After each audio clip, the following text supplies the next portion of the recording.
কি করে হয় আমাকে প্রেমপত্র দেওয়ার? আমি ইচ্ছা করে দেইনি। তোকে আর কিছু বলতে হবে না। তোদের মতো কিছু ছেলের জন্যই আজকে মেয়েরা সমাজে অবহেলিত। প্রথম দিন ভার্সিটিতে এসেই মেয়েদের প্রেমপত্র দেওয়া শুরু। জানি না সামনে আর কি করবি। তোকে দেখে তো মনে হয় একদম নিষ্পাপ বাচ্চা, কিন্তু তুই যে এমন একটা কাজ করবি তা তোকে দেখে কেউই বুঝতে পারবে না। আর শোন, কখনো কোনো মেয়ের সাথে এই রকম করবি না। মাথা নিচু করে দাঁড়িয়ে আছি। অনেক ছাত্রছাত্রী দাঁড়িয়ে আমাকে দেখছে। কোনো কিছু না করেও এইভাবে সবার সামনে অপমানিত হলাম। অবশ্য অপমানিত হওয়া আমার কাছে নতুন কিছু নয়। সেই ছোটবেলা থেকেই অপমানিত হয়ে আসছি। বাবা মা মারা গেছে তখন আমি অনেক ছোট। তারপর থেকেই এতিমখানায় বড় হয়েছি। এইচএসসি পর্যন্ত সেখান থেকে পড়ালেখা করেছিলাম।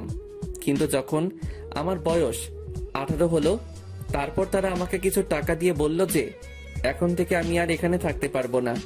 সেখান থেকে চলে আসার পর বুঝেছি জীবন সংগ্রামে বেঁচে থাকাটা কত কঠিন। কলেজে ভালো রেজাল্ট করেছি বিধায় এই কলেজে অনার্সে চান্স পেয়েছি। আমি পারভেজ, আর এই দুনিয়ায় আমি শুধু একা, কেউ নেই আমার। কলেজে গেট দিয়ে ঢুকে সামনে যাইতেছি, তখনই কেউ একজন ডাক দিল। সামনে যাওয়ার পর বলল, কলেজে নতুন নাকি? জি ভাইয়া নতুন। নাম কি? পারভেজ। তোমাকে দেখে তো ভদ্র মনে হয়, কিন্তু তুমি এই বিয়াদবিটা কি করে করলা? আমি কি করেছি ভাইয়া? আমরা তোমার সিনিয়র, আর তুমি আমাদের সালাম না দিয়ে চলে যাচ্ছিলে কেন? দুঃখিত ভাইয়া, আমি খেয়াল করিনি। এখন থেকে দিবে। ঠিক আছে, এবারের মতো মাফ করে দিলাম। এই খামটা নাও। আর ওই যে দেখতেছো যে একটা মেয়ে দাঁড়িয়ে কথা বলছে, ও আমার ফ্রেন্ড।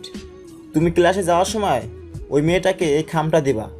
এটা খুবই গুরুত্বপূর্ণ একটা কাগজ। আচ্ছা ভাইয়া দিব। তারপর মেয়েটাকে খাম দেওয়ার পর কি হলো তা তো আপনারা জানেনই।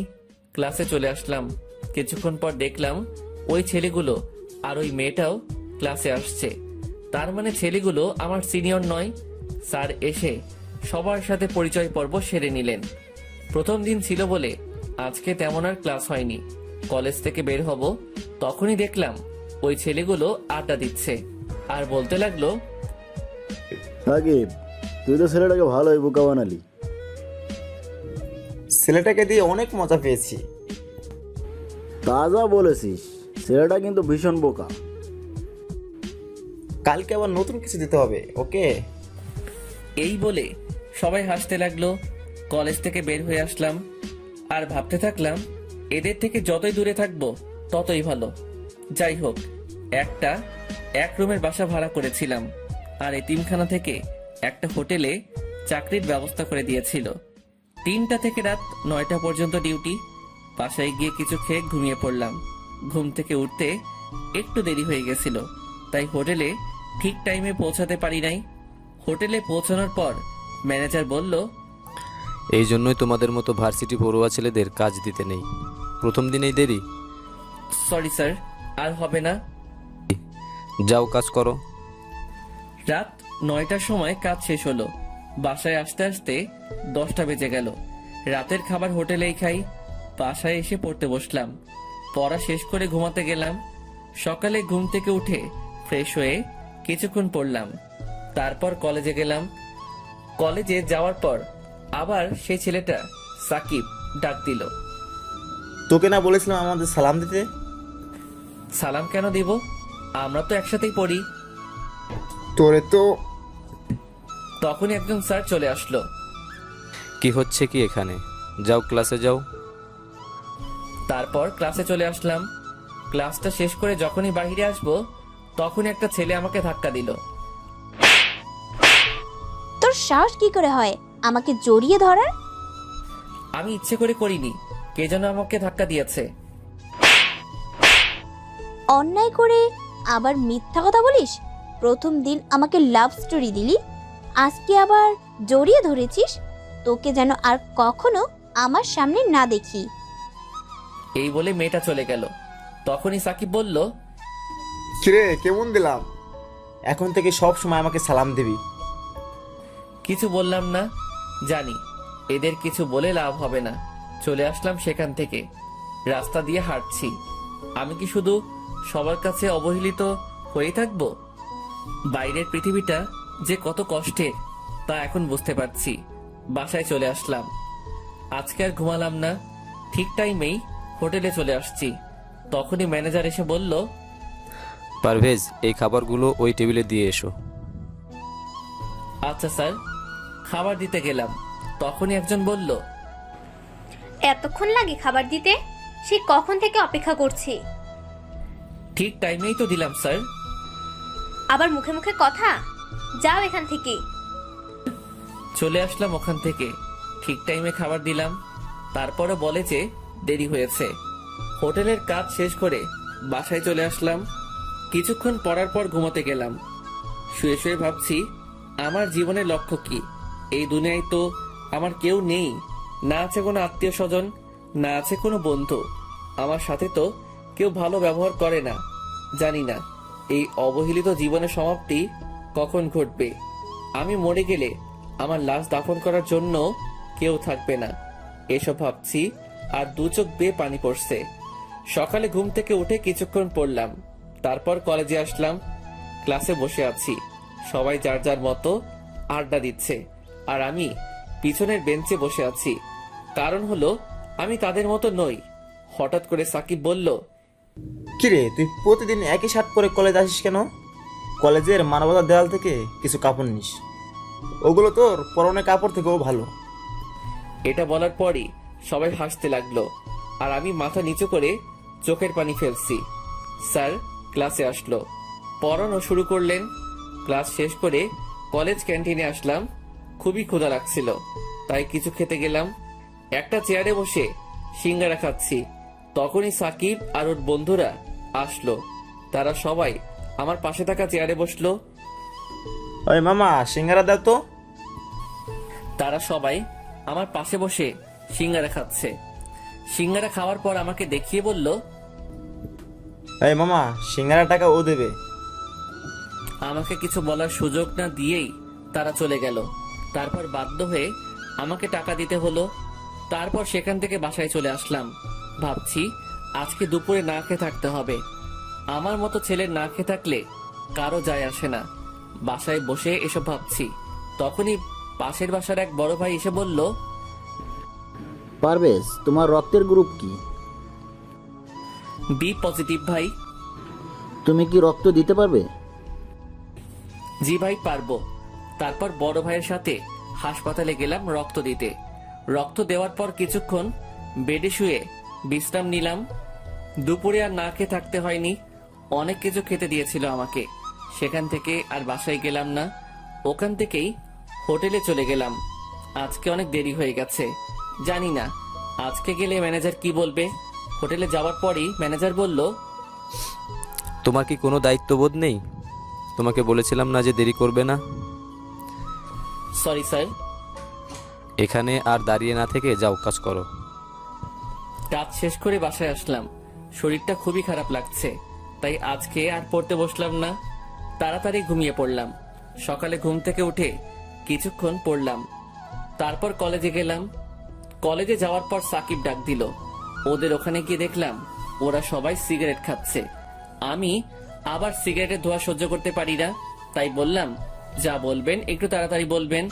আমি সিগারেটের ধোঁয়া সহ্য করতে পারি না। আমার কথা শুনে ওরা সবাই হাসতে লাগলো। তারপর সাকিব বলল, তোকে তো আজকে এত সহজে ছাড়ছি না। তুই এখন আসমাকে গিয়ে প্রপোজ করবি, তা না হলে তোকে সিগারেট খাওয়াবো। আসমাকে? এখন আসমাকে চেনো না? যার কাছে তুই থাপ্পড় খাইলি সে হলো আসমা। আমি এটা করতে পারবো না। তাহলে তোকে জোর করে সিগারেট খাওয়াবো, তাও আবার অন্য স্টাইলে। এই গাঁজাগুলো সিগারেটের ভিতর ভর, তারপর ওকে জোর করে খাওয়াবো। দয়া করে আমার সাথে এমনটা করবেন না। তাহলে যা, আসমাকে প্রপোজ কর। বাধ্য হয়ে প্রপোজ করতে গেলাম। আসমার সামনে গিয়ে মাথা নিচু করে আসমাকে প্রপোজ করলাম। ছোট লোকের বাচ্চা, তুই আবার আমাকে প্রপোজ করেছিস? তোকে বলেছিলাম না আর কখনো আমার সামনে আসবি না। তারপর আমাকে প্রিন্সিপালের রুমে নিয়ে গেল। স্যার আমাকে অনেক বিরক্ত করছে। তুমি আসমাকে বিরক্ত কেন করছো? তোমাদের মতো ছেলেদের জন্য কলেজের মান সম্মান নষ্ট হয়। আমি তোমাকে কলেজ থেকে বহিষ্কার করব।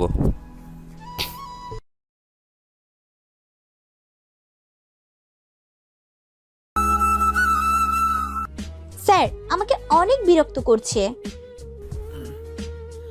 তুমি আসমাকে বিরক্ত কেন করছো? তোমাদের মতো ছেলেদের জন্য কলেজের মান সম্মান নষ্ট হয়। আমি তোমাকে কলেজ থেকে বহিষ্কার করব। আমি প্রিন্সিপালের পায়ে ধরে বলতে লাগলাম, স্যার দয়া করে আমাকে বহিষ্কার করবেন না, আমি আর কখনো এমনটা করব না। যদি আর কখনো তোমার নামে অভিযোগ আসে তাহলে তুমি আর কোনো সুযোগ পাবে না। যাও এখন। তারপর সেখান থেকে চলে আসলাম। ভাবছি আমার সাথেই কেন এমন হয়, আমি তো কারো কোনো ক্ষতি করি নাই, তারপরও তারা কেন আমার পিছনে পড়ে আছে।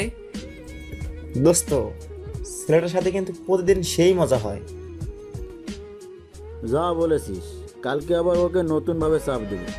আসমাকে দিয়ে ওকে প্রতিদিন মার খাওয়াবো। এই বলে সবাই হাসতে লাগলো। এটা আবার আসমা শুনেছে। ওই ছেলেটার কোনো দোষ নেই, আর আমি শুধুই ওই ছেলেটাকে ভুল বুঝলাম। কালকে কলেজে আসলে সরি বলতে হবে। রাতে শুয়ে শুয়ে ভাবছি, কালকে কলেজে গেলে তো আবার সাকিব আমার সাথে ওই রকম করবে। মনে হয় না আর ওই কলেজে বেশি দিন থাকতে পারবো। এইসব ভাবতে ভাবতে ঘুমিয়ে পড়লাম। পরের দিন কলেজে গেলাম। যাওয়ার পরই আসমা ডাক দিল।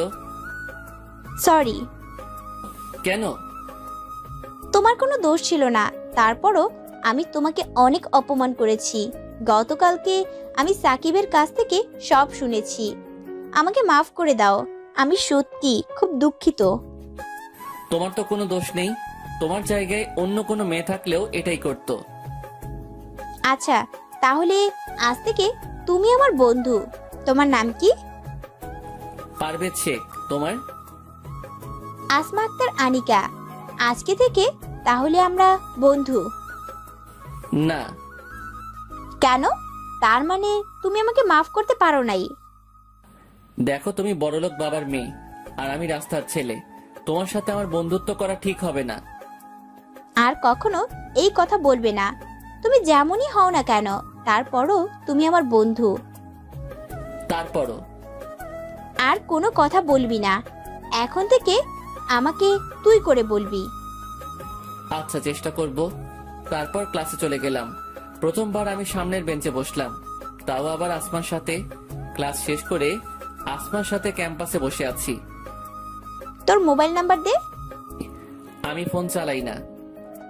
মানে তোর কি কারোর সাথে কথা বলার প্রয়োজন মনে হয় না? না। কেন? আমার কেউ নেই। কেউ নেই মানে? এই দুনিয়ায় আমার আপনজন বলতে কেউ নেই। আমি এতিম। আর কখনো নিজেকে এতিম বলবি না। আজকে থেকে আমি তোর আপনজন। আয় এখন আমার সাথে। কোথায়? আসলেই দেখতে পাবি। তারপর আসমা আমাকে একটা মোবাইলের দোকানে নিয়ে গিয়ে একটা মোবাইল কিনে দিল। আমার সব কথা শুনে করুণা করতেছেন আমাকে। দিব একটা থাপ্পড়। এত বেশি বুঝিস কেন? তোরে এই মোবাইল দিয়েছি আমার সাথে কথা বলার জন্য। এখন চলো। কোথায়? চল। তারপর আমাকে একটা রেস্টুরেন্টে নিয়ে গেল। দুপুরে একটা রেস্টুরেন্টে খেলাম। খাওয়ার পর আসমাকে বললাম, আমি তাহলে এখন যাই। কোথায় যাবি? কাজে যাব। মানে? আমি একটা হোটেলে চাকরি করি, 2টা থেকে রাত 10টা পর্যন্ত। চল আমি তোকে নামিয়ে দিয়ে আসি। তারপর আসমা আমাকে ওর গাড়িতে করে আমাকে হোটেলে নামিয়ে দিল। হোটেলের কাজ শেষ করে বাসায় গেলাম। বাসায় যাওয়ার পর পড়তে বসলাম। তখনই আসমা ফোন দিল। কি করিস? এইমাত্র বাসায় আসলাম, এখন পড়তেছি। ভালো। তা কিছু খেয়েছিস? হ্যাঁ, হোটেল থেকে খেয়ে এসেছি। তুই? এই মাত্রই খেলাম। ভালো। আচ্ছা তাহলে পর, কালকে কলেজে কথা হবে। আচ্ছা। পড়া শেষে ঘুমিয়ে পড়লাম। সকালে ঘুম থেকে উঠে ফ্রেশ হয়ে কিছুক্ষণ পড়লাম। তারপর কলেজে গেলাম। কলেজে যাওয়ার পর সাকিব ডাক দিল। ওই ফকিন্নি, এদিকে আয়। জি ভাইয়া, আসছি। কোথা থেকে যেন আসমা এসে বলল, ও যাবে না। তা তুই বলার কে? আমি ওর বন্ধু। আর আজকে থেকে তোরা ওকে আর কোনো বিরক্ত করবি না। তোরা এতদিন ওর সাথে যা করেছিস তার সবই আমি জানি। আর যদি কখনো ওর সাথে খারাপ কিছু করার চেষ্টা করিস তাহলে প্রিন্সিপালের কাছে বলে তোকে কলেজ ছাড়া করাবো। এই বলে আমাকে নিয়ে অন্য জায়গায় চলে গেল। তোর সাথে যে ওরা এত খারাপ ব্যবহার করে তুই কি ওদের কিছু বলিস না? কি বলবো, সবই আমার কপালের দোষ। সবাই আমার সাথে ওই রকম করে। আজ থেকে কেউ যদি তোর সাথে খারাপ ব্যবহার করে তাহলে তুই তার প্রতিবাদ করবি। তারপর রুমে আসলাম। একটা ক্লাস করার পরই আসমা বলল, চল, কোথায়? ক্লাস করবি না? আজকে আর ক্লাস করব না। এখন তুই আর আমি ঘুরতে যাব। তারপর আসমা আমাকে নিয়ে নদীর পাড়ে একটা পার্কে ঘুরতে গেল। একটা বেঞ্চের উপর দুজনে বসে আছি। হালকা বাতাস বইছে, খুবই ভালো লাগতেছে। হঠাৎই আসমা আমাকে বলল, আচ্ছা, তুই কি কখনো কোনো মেয়ের প্রেমে পড়েছিস? কখনো এটা নিয়ে ভাবিনি। কেন? কিভাবে বেঁচে থাকবো তার ঠিক নাই, আবার প্রেমে পড়বো? তুই কি কারো প্রেমে পড়েছিস? অল্প অল্প। বুঝলাম না। বুঝতে হবে না, এখন চল ফুচকা খাবো। তারপর আসমা আমাকে নিয়ে ফুচকা খেতে গেল। ফুচকা খাওয়ার পর আসমা আমাকে হোটেলে নামিয়ে দিল। হোটেলের কাজ শেষে রাতে বাসায় গিয়ে শুয়ে শুয়ে ভাবছি, জীবনে প্রথমবার মনে হলো আমি একা নই। প্রথমবার মনে হলো কোনো আপনজনের ভালোবাসা পেয়েছি। যতক্ষণ আসমার সাথে ছিলাম ততক্ষণ মনেই হয়নি যে এই দুনিয়ায় আমার কেউ নেই। জানি না আসমা আমাকে কি ভাববে, কিন্তু আমি চাই ও এভাবেই সব সময় আমার সাথে থাকুক। এসব ভাবতে ভাবতে ঘুমিয়ে পড়লাম। সকালে আসমার কলে ঘুম ভাঙলো। তারপর ঘুম থেকে উঠে ফ্রেশ হয়ে কিছুক্ষণ পড়লাম। তারপর কলেজে গেলাম। কলেজে যাওয়ার পর আসমা বলল, তোর চোখ লাল কেন? রাতে ঠিকভাবে ঘুম হয়নি। কেন? এমনি। আচ্ছা, যাই হোক, আজকে তোকে হোটেলে যেতে হবে না। কেন? আজকে আমার জন্মদিন। সন্ধ্যায় বাসায় পার্টি আছে, আর তুই সেখানে অবশ্যই আসবি। শুভ জন্মদিন, কিন্তু আমি না গেলে হয় না? আমি একটা এতিম ছেলে, আমার ভালো কোনো জামা কাপড় নেই। আর সব থেকে বড় কথা হলো আমার পরিচয় দেওয়ার মতো পরিচয় নেই। কেউ জিজ্ঞাসা করলে কি বলবো? কি বললি তুই? কেন? আসলে কি হবে? আর তুই আমার বন্ধু, এইটাই তোর পরিচয়। আমি সত্যি বলছি, আসলে সেখানে কত বড় বড় লোক থাকবে, আর আমি সামান্য একটা হোটেলে কাজ করা এতিম ছেলে। তুই অনেক কথা শুনবি, সবাই বলবে আমার মতো একটা ছেলে কি করে তোর বন্ধু হলো। সবাই কি বললো তা আমি পরোয়া করি না। তুই যদি আমাকে তোর বন্ধু মনে করিস তাহলে অবশ্যই আসবি। আর এভাবে খালি খালি জন্মদিনের শুভেচ্ছা জানালে হবে না। আমার গিফট কই? ইয়ে মানে গিফট? গিফটের কথা শুনেই আমার মনটা খারাপ হয়ে গেল। আচ্ছা, নিয়ে আসবো। এই, আমি খুবই দুঃখিত। আমি তো মজা করছিলাম। তোর কোনো গিফট আনতে হবে না।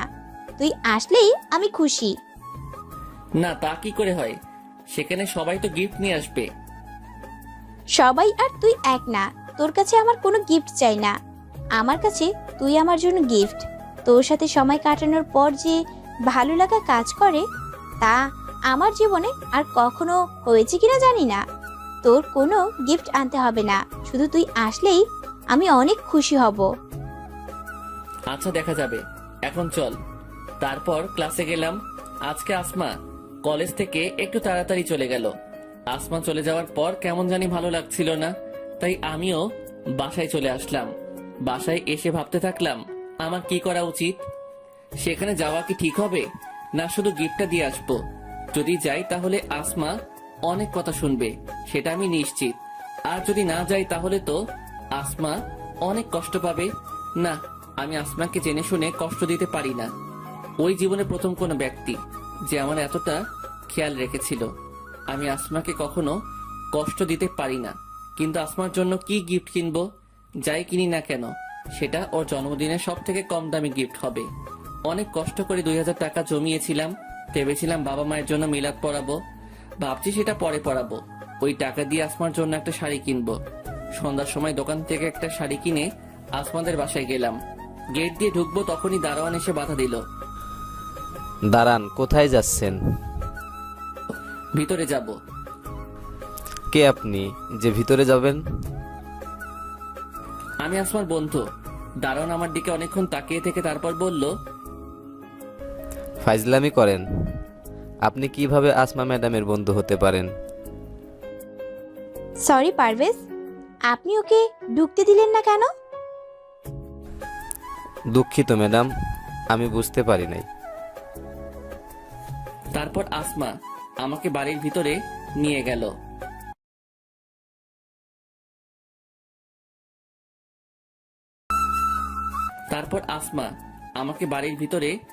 গেল। বাড়ির ভিতরে ঢুকেই তো আমি অবাক চোখে তাকিয়ে আছি। অনেক বড় বাড়ির ভিতরে নিয়ে আসলো আমাকে, আর পুরো বাড়ি অনেক সুন্দর করে সাজানো হয়েছে। এখানে যারা এসেছে তারা সবাই অনেক বড় লোক, আর আমাকে দেখে যে কেউই বুঝে যাবে আমি কি রকম ছেলে। সবাই আমার দিকে তাকাচ্ছে, কেমন জানি লাগছে আমার। এখানে না আসলেই বুঝি ভালো হতো, এসব ভাবতে থাকলাম। তারপর আসমা আমাকে নিয়ে কেক কাটতে গেল। প্রথমে ওর বাবা মা, তারপর আমাকে খাইয়ে দিল। আমি বোকার মতো আসমার দিকে তাকিয়ে আছি, আর বাকিরা সবাই অনেক অবাক হয়েছে, কারণ আমার মতো একটা ছেলেকে আসমা ওর বাবা মায়ের পর কেক খাইয়ে দিল। আমি আসমাকে কিছু বলতেও পারছি না। এখান থেকে তাড়াতাড়ি যেতে পারলেই বাঁচি। খাওয়া দাওয়ার পর আসমা বলল, বাবা মায়ের সাথে কথা বলবি চল। ইয়ে মানে আজকে না বললে হয় না? কেন, কি হয়েছে? আমার শরীর খুবই খারাপ লাগছে। আমি এখন বাসায় যাই, পরে একসময় কথা বলবো। আচ্ছা যা, বাসায় গিয়ে ফোন দিস। এই প্যাকেটটা রাখো, কি আছে এতে? খোলার পরই দেখতে পারবি। আচ্ছা, এখনই খুলতেছি। এই না, এখন খুলতে হবে না, পরে খুলিস। পরে খুলবো কেন, কি আছে এতে? সেটা পরে খুললেই দেখতে পারবি। আমি এখন যাই। তারপর সেখান থেকে বাসায় চলে আসলাম। বিছানায় শুয়ে শুয়ে ভাবছি, আসমা ওর বাবা মায়ের পরই আমাকে কেন কেক খাইয়ে দিল। আমি কল্পনাই করতে পারি নাই যে আসমা আমাকে তখন কেক খাইয়ে দিবে। সেখানে উপস্থিত সবাই অনেক অবাক হয়েছে। আসমার বাবা মা কি ভাববে জানি না। এত কিছু হওয়ার পরও কিভাবে তাদের সাথে কথা বলতাম, তাই তো দেখা না করেই চলে এসেছি। আসমাকে যত দেখছি ততই অবাক হচ্ছি। ও কি শুধুই আমাকে ফ্রেন্ড ভাবে, না অন্য কিছু? ওর সাথে যদি আর কিছুদিন এভাবে থাকি তাহলে আমি তো ওকে ভালোবেসে ফেলবো। এখনই ওর কথা না ভেবে একদিনও থাকতে পারি না।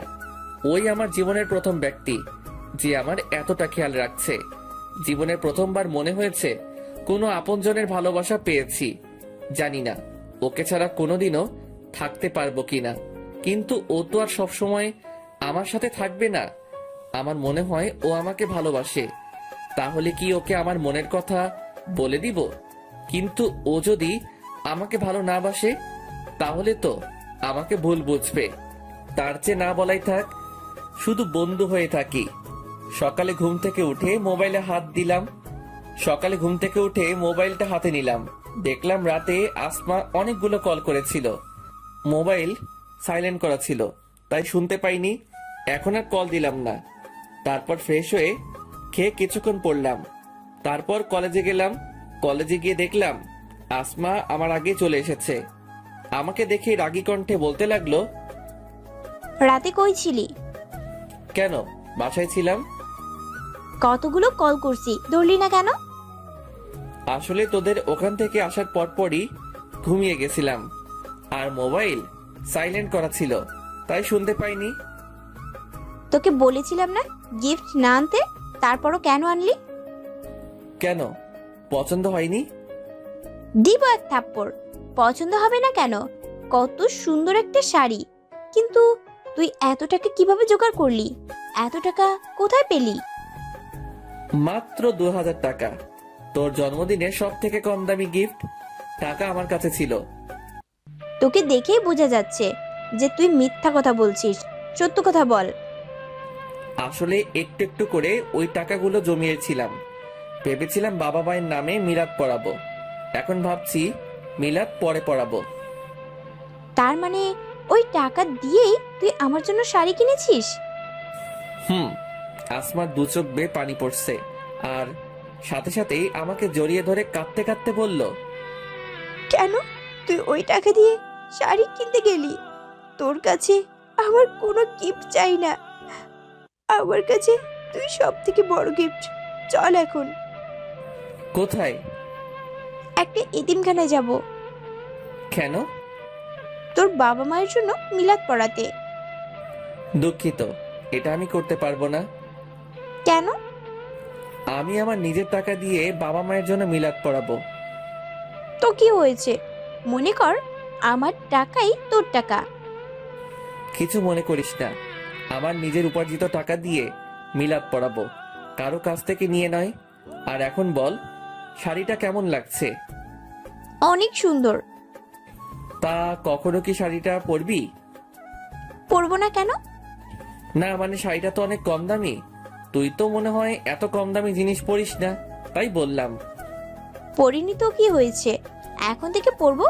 কালকে বিকালেই শাড়ি পরে তোর সাথে নদীর পাড়ে ঘুরতে যাব। দেখা যাবে, এখন চল। তারপর ক্লাস করে বাসায় চলে গেলাম। ফ্রেশ হয়ে হোটেলে আসলাম। ম্যানেজারকে বললাম, স্যার কালকে আমার ছুটি লাগবে।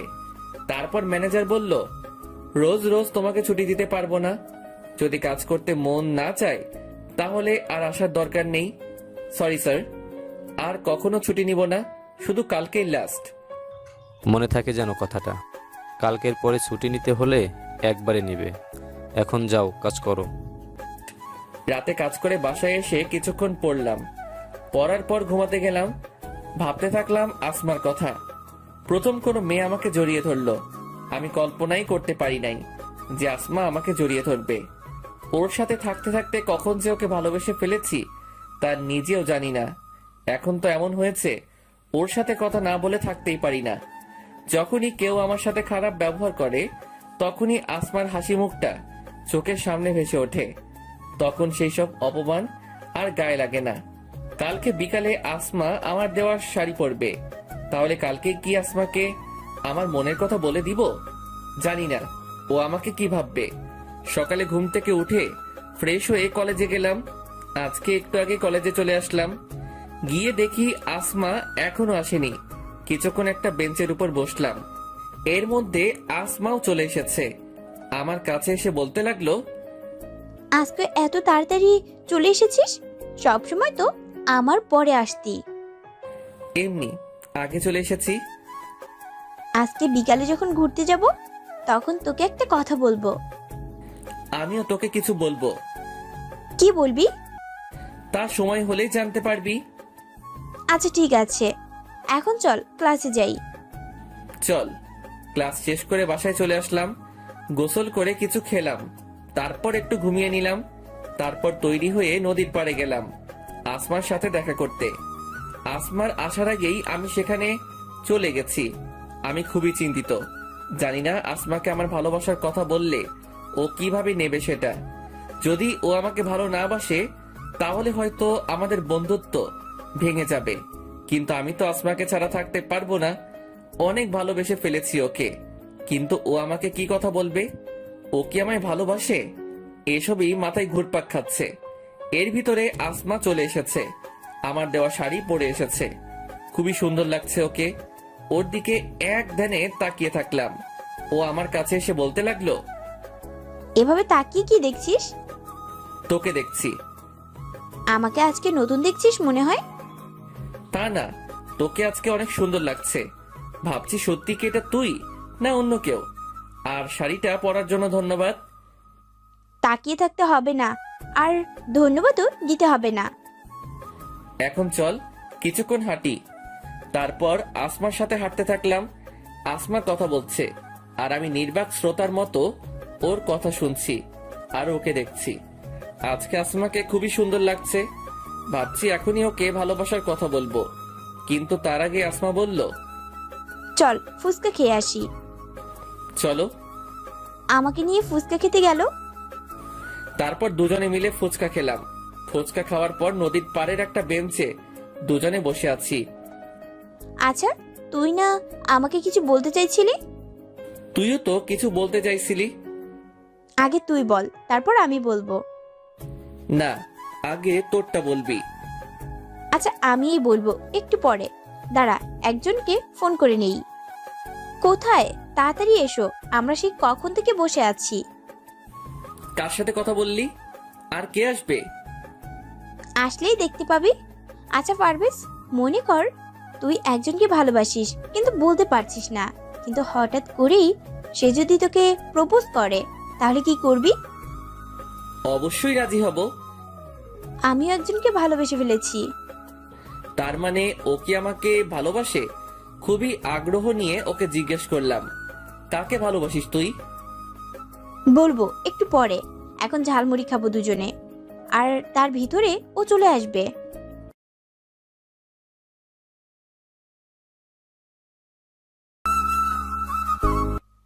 বলবো একটু পরে, এখন ঝালমুড়ি খাবো দুজনে, আর তার ভিতরে ও চলে আসবে। কে আসবে? আসলেই দেখতে পাবি। তারপর দুজনে মিলে ঝালমুড়ি খেলাম। এর মধ্যে একটা ছেলে এসে আসমাকে বলতে লাগলো, ওই পারভেজ, হ্যাঁ। তারপর ছেলেটা আমাকে বলতে লাগলো, তোমার কথাও যে কতবার বলেছে তার কোনো ঠিক নেই। তুমি নাকি ওর লাইফে খুবই গুরুত্বপূর্ণ একজন। আমি আসমাকে জিজ্ঞেস করলাম, ছেলেটা কে? ও রাব্বি, আর আমি ওকেই ভালোবাসি। আসমার মুখে এই কথা শুনে মুহূর্তের মধ্যেই আমার মনে হলো কেউ আমার বুকে চাবুক দিয়ে আঘাত করতেছে। আসমাকে দেখে মনে হচ্ছে ও খুবই খুশি। কোনো রকমে চোখের পানি আটকে হাসি মুখে আসমাকে বললাম, কবে থেকে? আগে তো বললি না। ওকে আমি অনেক আগে থেকেই ভালোবাসি, কিন্তু ওকে কখনো বলা হয়নি। আমাদের বাসার পাশেই ওর বাসা। ওই আমার লাইফের ফার্স্ট ক্রাশ। আর আমার জন্মদিনের পার্টির পর ও আমাকে প্রপোজ করে। আমি প্রথমে খুবই অবাক হয়ে গেছিলাম, কারণ এর আগে কখনোই ও আমার সাথে কথা বলে নাই। আমি শুধু ওকে দূর থেকে দেখতাম। ও প্রপোজ করায় আমি এতটাই অবাক হয়ে গেছিলাম যে কিছুই বলতে পারছিলাম না। তারপর ও বলে যে আমাকে সময় নিতে। তারপর আমি আজকে ওকে হ্যাঁ বলে তোর সাথে পরিচয় করিয়ে দিতে আসলাম। হ্যাঁ, খুব ভালো একজন বন্ধু। আমার আসলে একটা কাজ আছে, তাই আমাকে এখন যেতে হবে। তোরা আড্ডা দে। তুই না আজকে হোটেল থেকে ছুটি নিলি? হ্যাঁ, কিন্তু আমাকে এখন এক জায়গায় যেতে হবে। আমি তোকে এখনই বলতাম, কিন্তু তার আগেই রাব্বি ভাইয়া চলে এসেছে। আচ্ছা তোমার যখন কাজ আছে তাহলে তোমাকে আর আটকে রাখা ঠিক হবে না। আচ্ছা যা, তাহলে কালকে কলেজে কথা হবে। ওখান থেকে তাড়াতাড়ি চলে আসলাম। ওখানে আর এক মুহূর্ত থাকাও আমার পক্ষে সম্ভব হচ্ছিল না। অনেক কষ্টে চোখের পানি আটকে রেখেছি। বাসায় গিয়ে শুয়ে পড়লাম। কিছুই ভালো লাগছিল না। কি করে পারতাম আসমাকে অন্য কারোর সাথে দেখতে? আমি ভেবেছিলাম ও হয়তো আমাকে ভালোবাসে, কিন্তু ও শুধুই আমাকে ওর একজন ভালো বন্ধু ভাবে। জানি না এরপর কিভাবে আসমার সাথে স্বাভাবিকভাবে কথা বলবো। আসমার সাথে পরিচয় হবার পর কিছুদিনের জন্য ভুলেই গেছিলাম যে আমার আসল পরিচয় কি। যখন সবাই অপমান করত তখন অনেক খারাপ লাগতো, আর এখন তার থেকেও অনেক বেশি কষ্ট হচ্ছে। এভাবে অনেকক্ষণ বিছানায় শুয়ে আছি, কিন্তু ঘুম আসছে না। কিভাবে ঘুম আসবে? চোখ বুঝলেই তো আসমার মুখটা ভেসে ওঠে। তবে আজকে একটা ব্যাপার খুবই অদ্ভুত লাগছে। প্রতিদিন তো আসমা এই সময় ফোন দেয়, কিন্তু আজকে তো দিল না। তাই আমি ফোন দিলাম, কিন্তু আসমার ফোন ওয়েটিং। অনেকবার ফোন দিলাম, কিন্তু ওয়েটিং। হয়তো রাব্বির সাথে কথা বলছে, তাই হয়তো আমার কথা মনে নেই। এখন হয়তো আসমার কাছে আমার থেকে রাব্বি গুরুত্বপূর্ণ। থাকবেই না কেন? আমি তো ওর শুধু বন্ধু, আর রাব্বি তো ওর ভালোবাসা। এসব কথা ভাবছি আর চোখ দিয়ে পানি পড়ছে। কিছুক্ষণ পর মোবাইলের স্ক্রিনে আসমা নামটা ভেসে উঠল। চোখের পানি মুছে কল রিসিভ করলাম। কি করিস? শুয়ে আছি, তুই কি করিস? রাব্বির সাথে কথা বললাম এতক্ষণ, তুই তো তাড়াতাড়ি চলে আসলি। জানিস তারপর আমরা কত আড্ডা দিয়েছি? আমার কাজ ছিল তাই তো আগে চলে এসেছি। জানিস রাব্বি আমার প্রতি কত কেয়ারিং। আমি বাসায় আসছি কিনা, খেয়েছি কিনা সবকিছুর খবরও রাখে। ও আমাকে অনেক ভালোবাসে। আমি খুবই ভাগ্যবান যে ওর মতো একজনকে পেয়েছি। ভালো, আমার খুবই ঘুম পেয়েছে, রাখছি এখন। আচ্ছা। চোখের পানি আর কন্ট্রোল করতে পারছিলাম না, তাই তাড়াতাড়ি ফোনটা রেখে দিলাম। নিজের ভালোবাসার মানুষের মুখে যদি অন্য কারো প্রশংসা শুনতে হয় তাহলে এর চেয়ে কষ্টের আর কিছু নাই। আগে আসমা ফোন দিলে আমার খোঁজ খবর রাখতো, আর এখন আসমার খোঁজ খবর অন্য কেউ রাখে। হয়তো আসমা রাব্বির সাথেই অনেক সুখী থাকবে, আমি না হয় আসমার বন্ধু হয়েই সারা জীবন থাকবো। একটা দুঃস্বপ্ন ভেবে সবকিছু ভুলে যাব। সকালে ঘুম থেকে উঠে দেখলাম অনেক সময় হয়ে গেছে। রাতে ঠিক মতো ঘুমাতে পারি নাই, তাই সকালে তাড়াতাড়ি উঠতে পারি নাই। তাড়াতাড়ি ফ্রেশ হয়ে কিছু খেয়ে কলেজে গেলাম। কলেজে গিয়ে দেখলাম আসমা এখনো আসেনি। একা একা একটা বেঞ্চের উপর বসে আছি। ক্লাসের সময় হয়ে গেল কিন্তু আসমা এখনো এলো না, তাই ফোন দিলাম আসমাকে। কোথায় তুই? কলেজে আসবি না? আজকে আসবো না, রাব্বির সাথে নদীর পাড়ে ঘুরতে আসছি। আচ্ছা ঠিক আছে, রাখছি তাহলে। গতকালকেও তো আসমার সাথে কথা বললাম, তখন তো বললো না যে আজকে কলেজে আসবে না। হয়তো আমাকে বলার প্রয়োজন মনে করেনি। আমি একাই ক্লাস করলাম, তারপর বাসায় চলে আসলাম। বাসায় এসে ফ্রেশ হয়ে হোটেলে যাবার জন্য রওনা দিলাম। রাস্তা দিয়ে হাঁটছি আর ভাবছি কেন যে আসমার সাথে পরিচয় হলো, তাহলে হয়তো এখন কষ্ট পেতাম না। জীবনে সব কিছুতেই তো অবহেলিত হয়ে এসেছি, ভালোবাসার বেলায় তার ব্যতিক্রম কেন হবে? এসব ভাবছি আর হাঁটছি, তখনই দেখলাম আসমা আর রাব্বি বাইকে করে যাচ্ছে। রাব্বি বাইক চালাচ্ছে আর আসমা ওকে পেছন থেকে জড়িয়ে ধরে আছে। আমি আর ওদেরকে ডাক দিলাম না, ওরা ওদের মতো যাচ্ছে। আমি তাড়াতাড়ি হোটেলে চলে গেলাম। আসমাকে অন্য কারোর সাথে দেখলেই খুবই খারাপ লাগে। ও তো এখন খুবই ব্যস্ত, তাই হয়তো আমার খবর নেওয়ার সময় পাইনি। হোটেল এসে কাজ করতেছিলাম।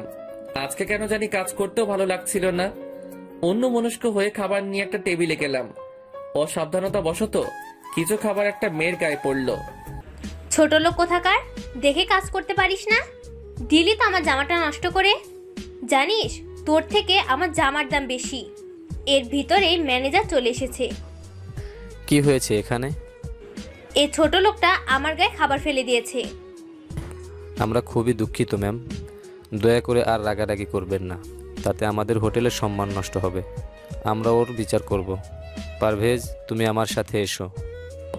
ম্যানেজার আমাকে নিয়ে একটা রুমে গেল, তারপর বলতে লাগলো, তোমার কি কাজ করার ইচ্ছা নেই?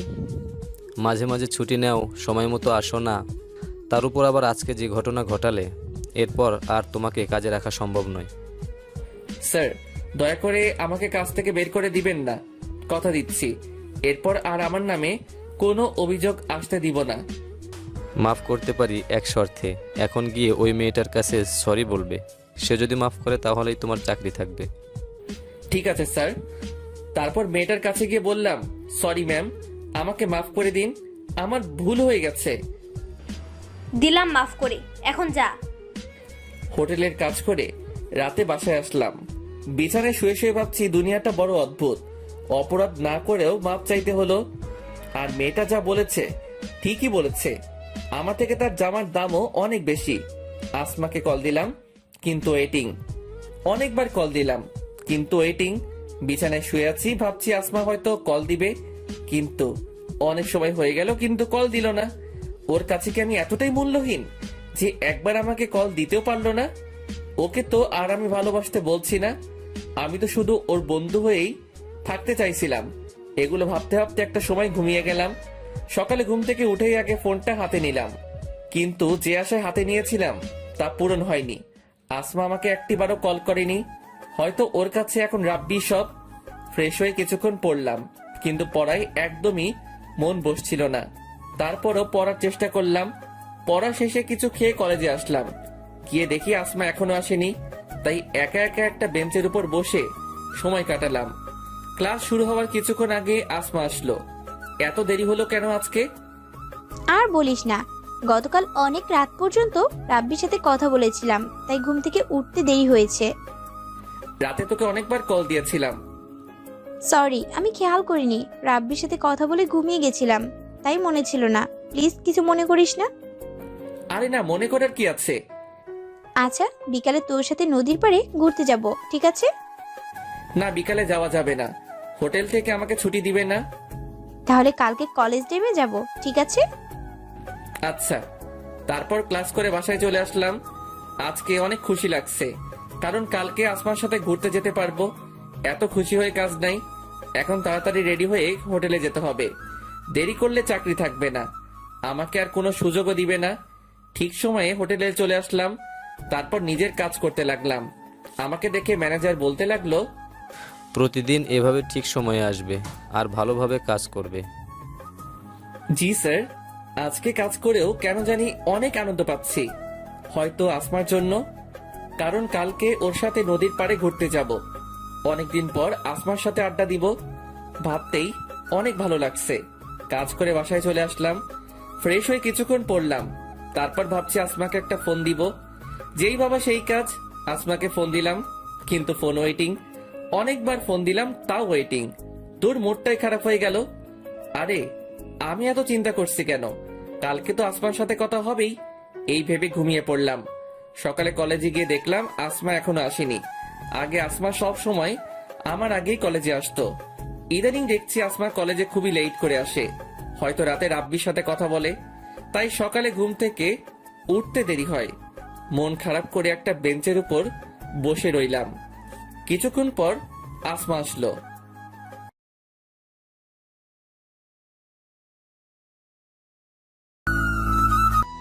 কিরে, এভাবে বেঞ্চের উপর বসে কি ভাবছিস? কিছু না, তোর জন্য অপেক্ষা করছি। সরি, আমার আসতে একটু দেরি হয়ে গেল। কোনো সমস্যা না। এখন চল নদীর পাড়ে যাই। চল। তারপর আমি আর আসমা নদীর পাড়ে ঘুরতে গেলাম। বেঞ্চের উপর বসে দুজনে কথা বলছি। হঠাৎ আসমা কার যেন ফোন দিয়ে আসতে বলল। কারে আসতে বললি? রাব্বিকে। মুহূর্তের মধ্যেই মনটা খারাপ হয়ে গেল। তার মানে আসমা আমার জন্য আসেনি, রাব্বির সাথে ঘুরতে এসেছে, আর আমাকে সাথে করে নিয়ে এসেছে। কিছুক্ষণ পর রাব্বি আসলো। রাব্বি আর আসমা কথা বলছে, আর আমি বোকার মতো বসে আছি। আমার খুবই খারাপ লাগতেছে। আসমা আমার সাথে কি করে করতে পারলো এমনটা? আমি তোকে ঘুরতে যাওয়ার কথা বলিনি, ও নিজেই তো আমাকে বলেছে। ওরা দুজনে কথা বলছে, মনে হচ্ছে আমি অপরিচিত কোনো মানুষ। সেখান থেকে চলে আসতে ইচ্ছা করছে। হঠাৎ করে আসমা বলল, আমার প্রচুর পানি পিপাসা লাগছে। পারভেজ, তুমি গিয়ে এক বোতল পানি কিনে নিয়ে আসো প্লিজ। আচ্ছা, তোমরা কথা বলো, আমি নিয়ে আসছি। মনে হচ্ছে ওদের সেবা করার জন্যই আমাকে নিয়ে আসছে। আমাকে এখানে এনে এইভাবে অপমান না করলেও পারতো আসমা। পানি নিয়ে বেঞ্চের এই জায়গায় আসলাম। এসে দেখি ওরা নাই। তারপর ওদের খুঁজতে লাগলাম। হঠাৎ দেখলাম ওরা অন্য এক জায়গায় বসে কথা বলছে। আমি পিছন দিকে ছিলাম, আর সেখানে অনেক গাছও ছিল, যার কারণে ওরা আমাকে দেখতে পায়নি। আমি ওদের কাছাকাছি আসতেই শুনতে পেলাম, আসমা তোমাকে কিছু বলতে চায়, জানি না তুমি কিভাবে নেবে। আমি কিছুই মনে করব না, তুমি বলো। পারভেজকে আমার মোটেই সুবিধার মনে হচ্ছে না। মানে কি বলছো তুমি? দেখো আসমা, একটা ছেলে আর একটা মেয়ে কখনো শুধু বন্ধু হয়ে থাকতে পারে না। শুধু আমিই না, সবাই বলবে এটা। তুমি পারভেজকে শুধু বন্ধু ভাবলেও আমার মনে হয় সে তোমাকে অন্য কিছু ভাবে। তুমি যখন ওই দিন পারভেজকে বলেছিলে যে তুমি আমাকে ভালোবাসো, তখন পারভেজকে দেখে মনে হয়েছিল ও একদমই খুশি হয়নি, আর তাই হয়তো ও কাজের বাহানা দিয়ে চলে গেছিল। দেখো, আমি পারভেজকে শুধুই আমার একজন ভালো বন্ধু মনে করি। আমি জানি সেটা, কিন্তু এখানে কথা হচ্ছে যে পারভেজ তোমাকে কি ভাবে। আর কোনো ফ্রেন্ডই চাইবে না তার প্রেমিকার কোনো ছেলে ফ্রেন্ড থাকুক। তুমি শুধু শুধুই পারভেজকে সন্দেহ করছো, আর ও তো আমাকে বলেনি যে ও আমাকে ভালোবাসে। তুমি শুধুই অযথা টেনশন করছো। দেখো আসমা, ও তোমার ভালো বন্ধু, তাই হয়তো এখন তুমি এই কথা বলছো। কালকে যখন ও আমার নামে তোমাকে বলবে যে আমি অন্য মেয়েকে নিয়ে ঘুরি, তখন তুমি সত্যিটা না জেনেই আমাকে সন্দেহ করবে। আর বেশিরভাগ সম্পর্কই এই জন্যই নষ্ট হয়। আর একজন মানুষের কাছে দুইজন সমান গুরুত্বপূর্ণ হতে পারে না। আর আমি চাই না যে তুমি পারভেজের সাথে কথা বলো। আর তোমার কাছে কে বেশি গুরুত্বপূর্ণ, আমি নাকি পারভেজ? এটা কেমন প্রশ্ন রাব্বি? তোমরা দুজনে আমার লাইফে সমান গুরুত্বপূর্ণ। তোমাকে আমি ভালোবাসি আর পারভেজ আমার বন্ধু। আর কোনো কারণ ছাড়া কিভাবে আমি পারভেজের সাথে সম্পর্ক নষ্ট করতে পারি? আচ্ছা, তোমার পারভেজের সাথে সম্পর্ক নষ্ট করতে হবে না। যদি কোনোদিন পারভেজ তোমাকে প্রপোজ করে তখন? আশা করি এমন দিন কখনো আসবে না। যদি এমনটা হয় তাহলে ওর সাথে আর কোনো সম্পর্ক থাকবে না। আচ্ছা, এখন এসব কথা বাদ দেই। আচ্ছা, তোমরা কথা বলো, আমি যাই। কেন? তুইও আমাদের সাথে থাক না, তোরা আড্ডা দে। যেতে হবে। আচ্ছা, যাও। তারপর আমি ওদের ওখান থেকে চলে আসলাম। আমি চাই না আমার জন্য ওদের সম্পর্কটা নষ্ট হোক, তাই ওদের আর বিরক্ত করলাম না। বাসায় এসে গোসল করলাম, তারপর কিছুক্ষণ শুয়ে থেকে হোটেলে গেলাম। আজকেও ঠিক সময় চলে আসলাম, তাই ম্যানেজারের আর বকা খেতে হলো না। কাজগুলো ঠিকভাবে করতে লাগলাম। রাতে বাসায় এসে শুয়ে শুয়ে ভাবছি, এখন থেকে আসমাকে ভুলে থাকার চেষ্টা করতে হবে। জানি ওকে ভুলে থাকা আমার পক্ষে খুবই কঠিন, কিন্তু এছাড়া আর কোনো পথ নেই। আমার ভালোবাসা কোনোদিনও সফল হবে না, বরং এভাবে চলতে থাকলে কোনোদিন জানি আসমাকে প্রপোজ করে বসি। তখন হয়তো ও আমাকে অনেক খারাপ ভাববে আর বন্ধুত্বটাও নষ্ট করে দিবে। তাই এখন থেকে কলেজে যতটা সম্ভব ওর সাথে কম কথা বলতে হবে, তাহলে হয়তো ওর মায়ায় পড়বো না। রাতে আর আসমাকে ফোন দিলাম না। সকালে ঘুম থেকে উঠে ফ্রেশ হয়ে কলেজে গেলাম। ক্লাস শুরু হওয়া মাত্র কিছুক্ষণ আগে গেলাম, গিয়ে দেখি আমার আগেই আসমা চলে এসেছে। ক্লাসের সময় হয়ে গেছে, তাই আর আসমার সাথে তেমন কথা হয় নাই। তারপর ক্লাস করে ওর সাথে কিছুক্ষণ আড্ডা দিয়ে বাসায় চলে আসলাম। আগের তুলনায় অনেক কম কথা বললাম। বাসায় এসে ফ্রেশ হয়ে কিছুক্ষণ রেস্ট নিলাম, তারপর হোটেলে গেলাম। কাজ করতে করতে হঠাৎ একটা টেবিলের দিকে তাকিয়ে অবাক হয়ে গেলাম, কারণ সেখানে রাব্বি ছিল আর ওর পাশে একটা মেয়ে বসা ছিল। তারপর একটু আড়ালে গিয়ে ওদের কথা শুনতে লাগলাম। বাবু, তুমি এখন আর আমার সাথে আগের মতো কথা বলো না কেন? আসলে বাবু, ইদানিং একটু ব্যস্ত ছিলাম তো, তাই এখন থেকে তোমাকে অনেক সময় দেব। রাগ করো না বাবু, আমি তোমাকে অনেক ভালোবাসি। আমি জানি আমার বাবুটা আমাকে অনেক ভালোবাসে। ওদের কথা শুনে তো আমি অবাক হয়ে গেছি। তার মানে রাব্বি আসমাকে ধোকা দিচ্ছে আর ও একটা প্লে বয়। না জানি আরো কত মেয়ের সাথে সম্পর্ক আছে ওর। কাজ শেষ করে বাসায় এসে শুয়ে শুয়ে ভাবছি, আসমাকে যদি রাব্বির কথা বলি তাহলে হয়তো ও বিশ্বাস করবে না, কারণ ওই দিন রাব্বি ওকে পার্কে যেভাবে বলেছে তার জন্য হয়তো আমাকে ভুলও বুঝতে পারে। কিন্তু এটা যদি না বলি তাহলে হয়তো পরবর্তীতে ওর অনেক ক্ষতিও হতে পারে। আর যা বুঝলাম, রাব্বি মোটেও ভালো না। না ও আমাকে ভুল বুঝলেও আমাকে এই কথাটা ওকে বলতেই হবে, নয়তো ওর অনেক ক্ষতি হবে। আর আমি চাই না আসমার কোনো ক্ষতি হোক। পরের দিন কলেজে গিয়ে আসমার আসার অপেক্ষা করতে লাগলাম। কিছুক্ষণ পর আসমা আসলো। আসমা, আমি তোকে কিছু বলতে চাই। জানি না তুই কি মনে করবি। আমি কিছুই মনে করব না, তুই বল। তারপর আমি ওদের সব কথা শুনলাম। পারভেজ, তোর সাহস কি করে হয় রাব্বির সম্পর্কে এসব কথা বলার? তোকে আমি আমার একজন ভালো বন্ধু মনে করতাম, কিন্তু তোর চিন্তা ভাবনা যে এতটা খারাপ তা আগে জানা ছিল না। রাব্বির সাথে আমার সম্পর্ক নষ্ট করা তোর কি লাভ? ও বুঝেছি, ভালোবাসিস আমায়। তুই ভাবলি কি করে তোকে আমি ভালোবাসবো? তোকে শুধু আমার একজন ভালো বন্ধু মনে করতাম, কিন্তু আজকের পর থেকে আমি ভুলে যাব যে আমার তোর মতো কোনো বন্ধু ছিল। তুই আর কখনো আমার সাথে কথা বলবি না। ওই দিন পার্কে রাব্বি ঠিকই বলেছিল, কিন্তু আমি ওর কথা বিশ্বাস করিনি। যা আমার সামনে থেকে। চোখের পানি মুছে সেখান থেকে চলে আসলাম। আসমা রাব্বির ভালোবাসায় অন্ধ হয়ে গেছে, তাই ওর আমার কথা বিশ্বাস হচ্ছে না। কিন্তু ও যে আমাকে কলেজে সবার সামনে থাপ্পড় মারবে তা আমি কল্পনাও করিনি। কিন্তু আমি আসমাকে কি করে বিশ্বাস করাবো যে আমি যা বলেছি সব সত্যি? আমি জেনে শুনে কিভাবে আসমার ক্ষতি হতে দিতে পারি? ও আমাকে ভালো না বাসলেও আমি তো বাসি। তারপর সেখান থেকে ক্লাসে চলে গেলাম। আসমার সাথে পরিচয় হওয়ার পর এই প্রথমবার ও আমার সাথে একই বেঞ্চে বসে নাই। আমি আগে থেকে সামনের বেঞ্চে বসেছিলাম। ভেবেছিলাম হয়তো তখন রাগের মাথায় অনেক কিছু বলে ফেলেছে, এখন ঠিকই আমার পাশে বসবে। কিন্তু আমার ধারণা ভুল প্রমাণ করে দিয়ে ও আমার পিছনের বেঞ্চে বসলো। অনেক কষ্টে ক্লাস করলাম। ক্লাস শেষ হবার পর আসমা আমাকে রেখেই একা চলে গেছে। আসমার এই অবহেলায় খুবই কষ্ট হচ্ছে। আমি কলেজ থেকে বাসায় চলে আসলাম। ফ্রেশ হয়ে কিছুক্ষণ রেস্ট করলাম, তারপর হোটেলে চলে আসলাম। পারভেজ আমার সাথে এমনটা করবে কখনো কল্পনাও করিনি। শেষ পর্যন্ত রাব্বির কথাই সত্যি হলো।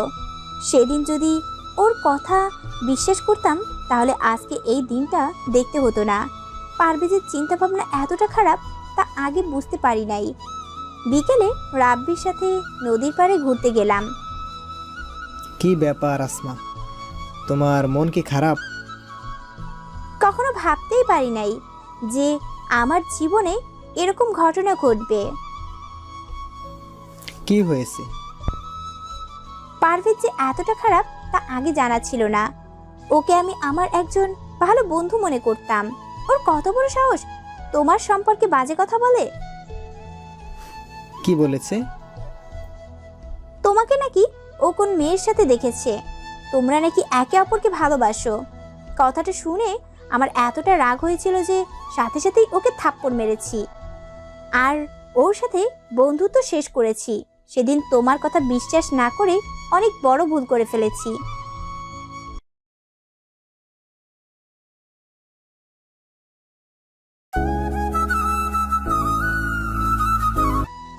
তোমাকে নাকি ও কোন মেয়ের সাথে দেখেছে, তোমরা নাকি একে অপরকে ভালোবাসো।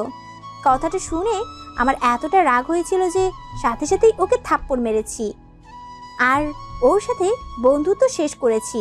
সেদিন তোমার কথা বিশ্বাস না করে অনেক বড় ভুল করে ফেলেছি। যা হবার হয়েছে, এটা নিয়ে আর চিন্তা করো না। তুমি যা করেছো ভালোই করেছো। সেই দিন তো আমার কথা বিশ্বাস করলে না, আর এখন নিজেই তো দেখলে। আমার আগেই সন্দেহ হয়েছিল। ওকে দেখে আমার মোটেই ভালো ছেলে মনে হয়নি। ও তোমার টাকা দেখে তোমার সাথে বন্ধুত্ব করেছে, তারপর তোমাকে ভালোবাসার ফাঁদে ফেলে সব সম্পত্তি ওর নামে করতে চেয়েছিল। ঠিকই বলেছ, কিন্তু ওর আর সেই সুযোগ কখনোই পাবে না। আচ্ছা, এখন এসব কথা বাদ দাও, চলো আমরা সামনের দিকটায় যাই। ওরা ওদের মতো ঘুরতে থাকে। আমি হোটেলে এসে কাজ করতে লাগলাম। কাজ শেষ করে রাতে বাসায় আসলাম। বিছানায় শুয়ে শুয়ে ভাবছি আবার আমি একা হয়ে গেলাম। আসমাকে কি করে বোঝাবো যে রাব্বি ভালো ছেলে নয়? আমার নাম্বারও ব্ল্যাক লিস্টে রেখেছে। ও রাব্বির ভালোবাসায় অন্ধ হয়ে গেছে। একদিন আগেও কলেজে সবাই জানতো আমরা দুজন খুব ভালো বন্ধু, আর আজকে সে আসমাই আমাকে সবার সামনে থাপ্পড় মারলো। এতটা অন্ধভাবে কাউকে ভালোবাসা উচিত নয়। ও একবার পরীক্ষা করে দেখতে পারতো যে আমি সত্যি বলছি না মিথ্যা। কালকে কলেজে যাওয়ার পর আসমাকে আবার বোঝাতে হবে। ও আমাকে যতই অপমান করুক না কেন, ওর সামনে আমাকে সত্যিটা তুলে ধরতেই হবে। সকালে ঘুম থেকে উঠে ফ্রেশ হয়ে কিছুক্ষণ পড়লাম, তারপর কলেজে গেলাম। কলেজে গিয়ে দেখলাম আসমা ওর বান্ধবীদের সাথে কথা বলছে। আসমা, তোর সাথে আমার কথা আছে। তোকে বলেছি না তুই কখনো আমার সামনে আসবি না আর কখনো আমার সাথে কথা বলবি না, তারপরও বেহায়ের মতো কেন আবার আমার কাছে এসেছিস? দেখ আসমা, তুই আমাকে যা বলার বল, দয়া করে আমার কথাটা একবার বিশ্বাস কর। তুই ওর ভালোবাসায় অন্ধ হয়ে গেছিস, তাই এখন তোর আমার কথা বিশ্বাস হচ্ছে না। তুই একবার চিন্তা করে দেখ, আমি সত্যি বলছি না মিথ্যা। অনেক হয়েছে, আর একবারও রাব্বির সম্পর্কে বাজে কথা বলবি না। তোর কপাল ভালো যে আমি তোর মতো একটা ছেলের সাথে বন্ধুত্ব করেছিলাম, কিন্তু তুই আমার সেই বন্ধুত্বের সুযোগ নিলি। তোর কি মনে হয় রাব্বির সম্পর্কে এইসব বললেই আমি রাব্বিকে ভুল বুঝবো, তারপর তোকে ভালোবাসবো? তোর কি মনে হয় আমি কিছু বুঝি না? তুই আমাকে ভালোবাসার ফাঁদে ফেলে আমার কাছ থেকে টাকা হাতিয়ে নিতে চাস? তোর সাথে বন্ধুত্ব করাই ছিল আমার জীবনের সব থেকে বড় ভুল, আর এখন তা বুঝতে পারছি। তুই আর কখনো আমার সামনে আসবি না। এই বলে আসমা চলে যেতে লাগলো। তখনই আমি আসমার হাত ধরে ওকে কিছু বলতে যাব, তার আগেই ছোট লোকের বাচ্চা, তোর সাহস কি করে হয় আমার হাত ধরার? তুই কোন সাহসে আমার হাত ধরলি? আরে তোর তো জন্মেরই ঠিক নেই। তুই ভাবলি কি করে আমি তোকে ভালোবাসবো? তোকে করুণা করে তোর সাথে বন্ধুত্ব করেছিলাম, কিন্তু তুই তার যোগ্য নস। তোর মতো এতিম ছেলেকে কেউ কোনোদিন ভালোবাসবে না। চোখের পানি মুছে বলতে লাগলাম, এটা ঠিক যে আমি তোকে ভালোবাসি, কিন্তু এটা ঠিক নয় যে আমি তোর টাকার লোভে তোকে ভালোবাসি। তুই ঠিকই বলেছিস, আমার হয়তো জন্মেরই ঠিক নাই, তাই তো আমি জানি না যে কে আমার বাবা। তোর সাথে পরিচয় হবার আগ পর্যন্ত আমার জীবনে কখনো সুখ আসেনি। তুই ঠিকই বলেছিস যে আমি একটা এতিম ছেলে। তোর সাথে পরিচয় হবার পর আমি ভুলেই গেছিলাম যে আমি একটা এতিম ছেলে।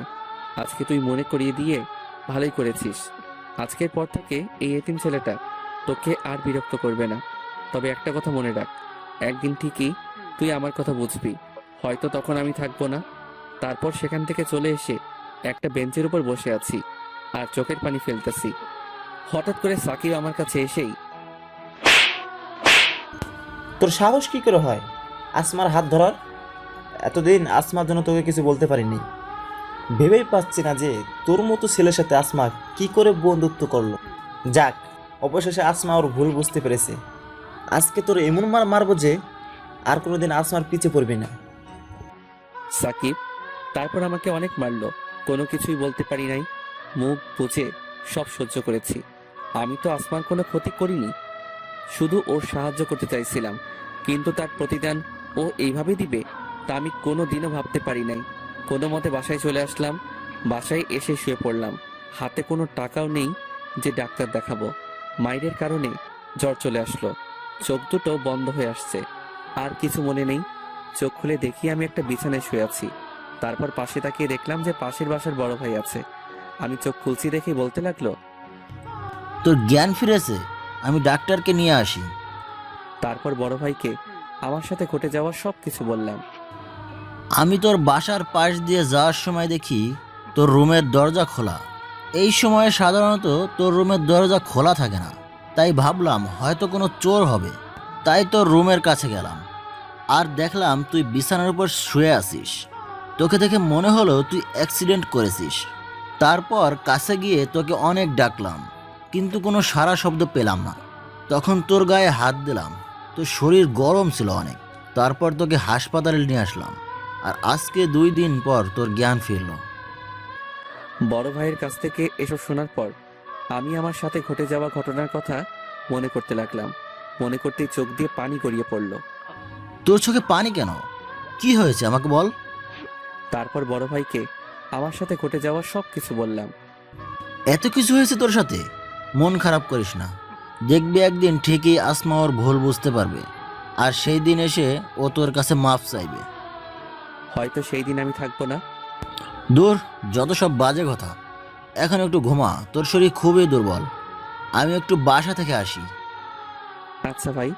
তারপর শুয়ে শুয়ে ভাবতে থাকলাম, মানুষ বড়ই অদ্ভুত। একসময় আসমা আমাকে বলেছিল আমি যেন আর কোনো দিন নিজেকে এতিম না বলি, কিন্তু সে আসমাই আমাকে এতিম বলে অপমান করলো।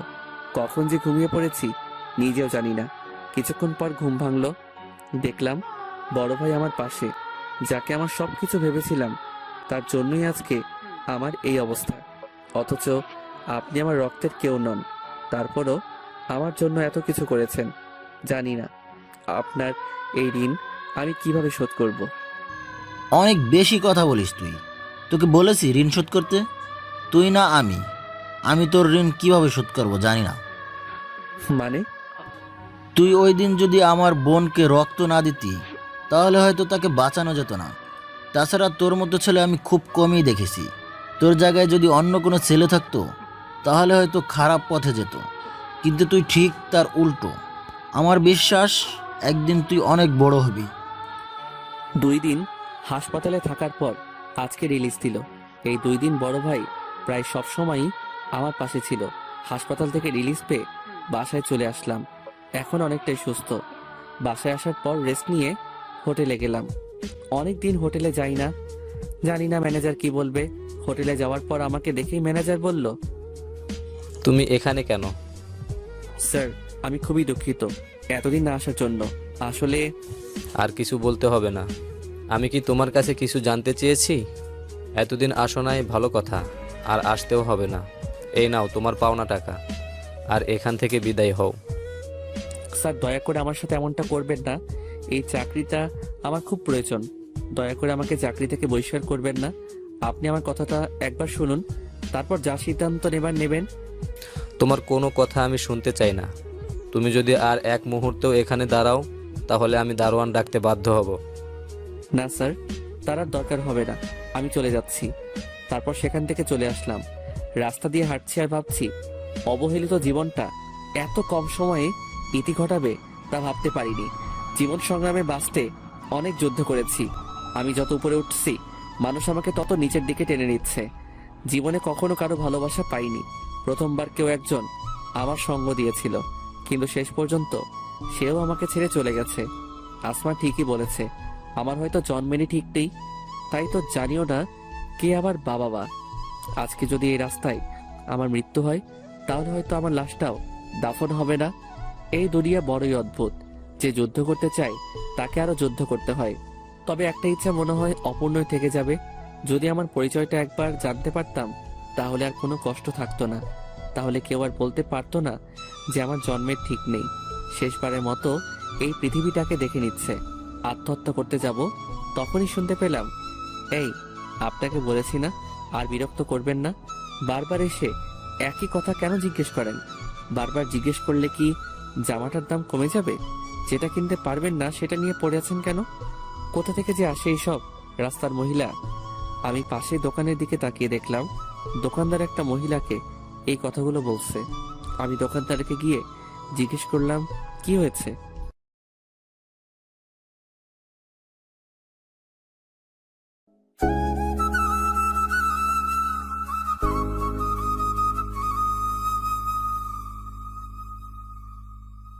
দেখেন ভাই, এই জামাটার দাম 800 টাকা, আর মহিলা বারবার এসে বলতেছে তাকে 400 টাকায় দিতে হবে। আপনিই বলেন ভাই, 800 টাকার জামা 400 টাকায় কিভাবে দিব? তারপর আমি সেই মহিলাকে জিজ্ঞেস করলাম, আপনি এই জামাটা দিয়ে কি করবেন? বাবা, এই জামাটা আমার মেয়ের জন্য কিনতে চেয়েছিলাম। আমার মেয়েটা ক্লাস 8-এ পড়ে। অনেক কষ্ট করে মানুষের বাসায় কাজ করে ওর লেখাপড়া করাই। আমার মেয়েটা আজকে 3 দিন ধরে অসুস্থ। টাকার অভাবে ডাক্তার দেখাতে পারি নাই। আজকে মেয়েটা আমার কাছে একটা নতুন জামা চেয়েছে। কোনোদিনও ওকে নতুন জামা কিনে দিতে পারি নাই। ও খুব অসুস্থ, হয়তো চিকিৎসার অভাবে আর বেশি দিন ওকে বাঁচাতে পারবো না। তাই ওর এই ইচ্ছাটা পূরণ করতে চেয়েছিলাম, আর সকাল থেকে ভিক্ষা করে এই 400 টাকা পেয়েছি। তারপর নিজের টাকা দিয়ে ওই জামাটা কিনে দিয়ে মহিলাকে বললাম, এই নিন, আর চলেন, আপনার মেয়েকে হাসপাতালে নিয়ে যেতে হবে। তুমি কেন নিজের টাকা দিয়ে জামা কিনছো? আমার মেয়েটার ডাক্তারও দেখাবা? এই দুনিয়ায় আমার কেউ নেই। আমি জানি না কে আমার বাবা মা। আমি একটু আগে আত্মহত্যা করতাম, কিন্তু আল্লাহ তাআলা আমাকে তা করতে দেয়নি। হয়তো উনি আমাকে একটা পরিবার দিতে চেয়েছিলেন। এখন আমি বাঁচবো আমার মা আর বোনের জন্য বাঁচবো। আজ থেকে আপনি আমার মা, আর আপনার মেয়ে আমার বোন। কিন্তু বাবা, তুমি কেন আত্মহত্যা করতে গেলে? তারপর তাকে আমার জীবনের সবকিছু বললাম। কেঁদো না বাবা, দেখবা সব ঠিক হয়ে যাবে। তারপর তার বাসায় গেলাম, তার মেয়েকে ডাক্তারের কাছে নিয়ে গেলাম। 3 দিন পর আজকে সুস্থ হলো। আমাকে দেখে বলতে লাগলো, মা, উনি কে? আজ থেকে আমি তোমার বড় ভাই। তোমার নাম কি? কিন্তু তুমি আমার বড় ভাই কি করে হলে? তারপর মা জান্নাতকে সবকিছু খুলে বলল। জানো ভাইয়া, আমার সাথে না কেউ ভালো ব্যবহার করে না। স্কুলে সবাই আমার সাথে খারাপ ব্যবহার করে। তখন ভাবতাম যদি আমার একটা বড় ভাই থাকতো, তাহলে কেউ আমার সাথে খারাপ ব্যবহার করতে পারতো না। আমি জান্নাতকে জড়িয়ে ধরে বললাম, এখন থেকে কেউ তোর সাথে খারাপ ব্যবহার করতে পারবে না, কারণ এখন তোর ভাই আছে। জান্নাত আমাকে জড়িয়ে ধরে কাঁদতে লাগলো। জান্নাত সুস্থ হলে ওকে আর মাকে নিয়ে হাসপাতাল থেকে আমার বাসায় নিয়ে গেলাম। আল্লাহ যা করে ভালোর জন্যই করে। হয়তো তিনি আমাকে একটা পরিবার দিতে চেয়েছিলেন, তাই হয়তো আমাকে জীবিত রেখেছেন। কিন্তু আর একটা জিনিস ভেবে খুবই চিন্তা হচ্ছে, সেটা হলো কিভাবে পরিবারের খরচ চালাবো। বাসার সামনে বসে এগুলো ভাবছি, তখনই বড় ভাই বলল, পারভেজ, তোর বাসায় এরা কারা? বড় ভাইকে সবকিছু খুলে বললাম। ভালোই হয়েছে, তুই একটা পরিবার পেলি। তা তোকে এত চিন্তিত লাগছে কেন? হাসপাতালে থাকার কারণে তো হোটেলে যেতে পারি নাই, তাই চাকরিটা চলে গেছে। এখন ভাবছি কিভাবে খরচ চালাবো। এত ভাবতে হবে না, তোর তো হোটেলে কাজ করার অভিজ্ঞতা আছে। আমি তোকে অন্য একটা হোটেলে কাজ দিয়ে দিব। অনেক অনেক ধন্যবাদ ভাইয়া। আপনার এই ঋণ আমি হয়তো কোনোদিনও শোধ করতে পারবো না। আপনি না থাকলে হয়তো আমি এতদিনে বেঁচেই থাকতাম না। আর কখনো এই কথা বলবি না।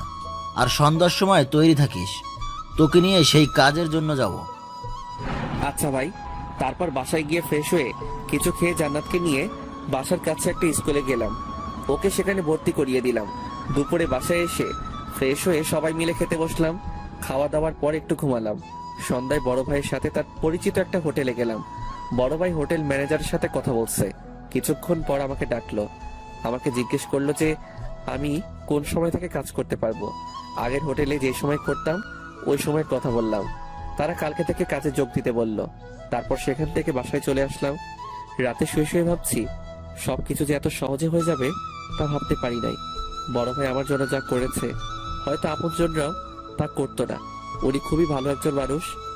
এতদিন ভাবতাম এই দুনিয়ায় আমি একা, কিন্তু এখন আমি খুবই খুশি, কারণ আমার মা আছে, জান্নাতের মতো একটা বোন আছে।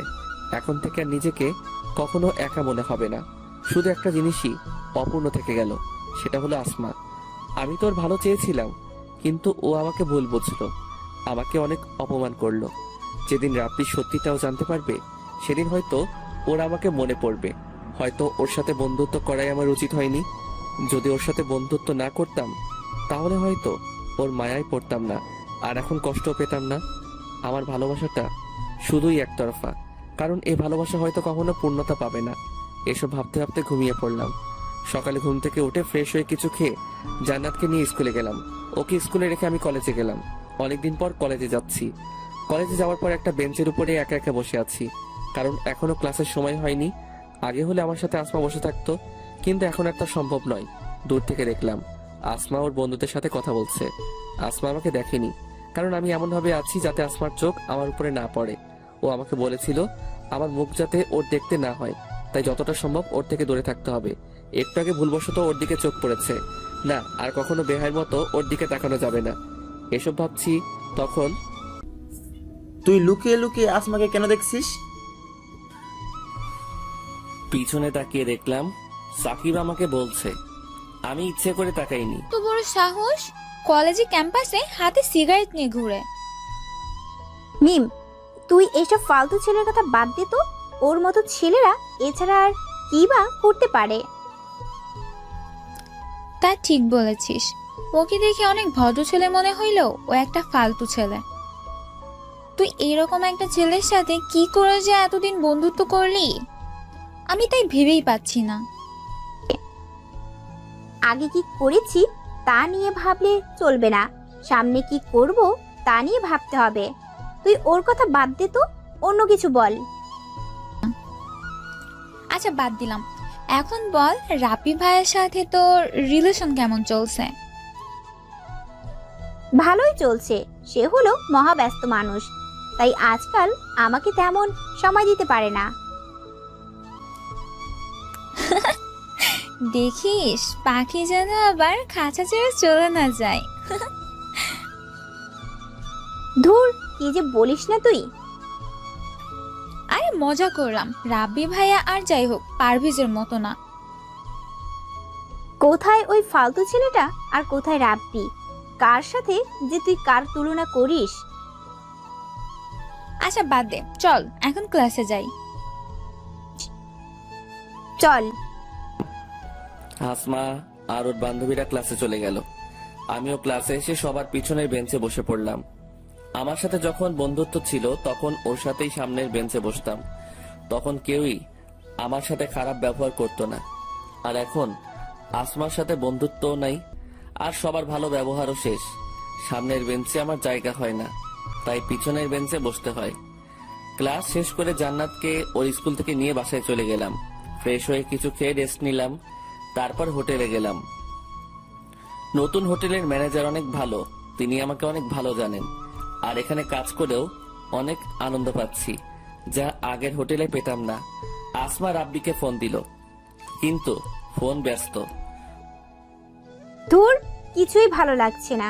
এই রাব্বিটা না মনে হয় সারা দিনই ব্যস্ত থাকে। এখন একবার ফোন দিয়ে দেখি। কেমন আছো বাবু? ভালো না। কেন, কি হয়েছে? তুমি আগের মতন আর আমার সাথে কথা বলো না, আমাকে সময় দাও না। সরি বাবু, আসলে ইদানিং খুব ব্যস্ত থাকি তো তাই। এখন থেকে আবার তোমাকে আগের মতো সময় দেব। রাগ করো না বাবু, প্লিজ। আচ্ছা, মনে থাকে জানো। কালকে সকালে নদীর পাড়ে ঘুরতে যাব আমরা, ঠিক আছে? আচ্ছা ঠিক আছে। এখন ঘুমা বাবু, গুড নাইট।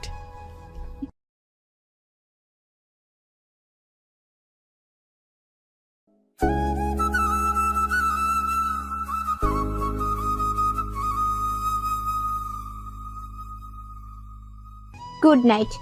রাব্বির সাথে কথা বলার পর এখন অনেক ভালো লাগছে। এখন শান্তিতে ঘুমাতে পারবো। হঠাৎ একটা জিনিস মনে পড়ে গেল, সেটা হলো শাড়ি। পারভেজ আমার জন্মদিনে আমাকে একটা শাড়ি দিয়েছিল। না, ওর কোনো কিছুই আমার কাছে রাখা সম্ভব নয়।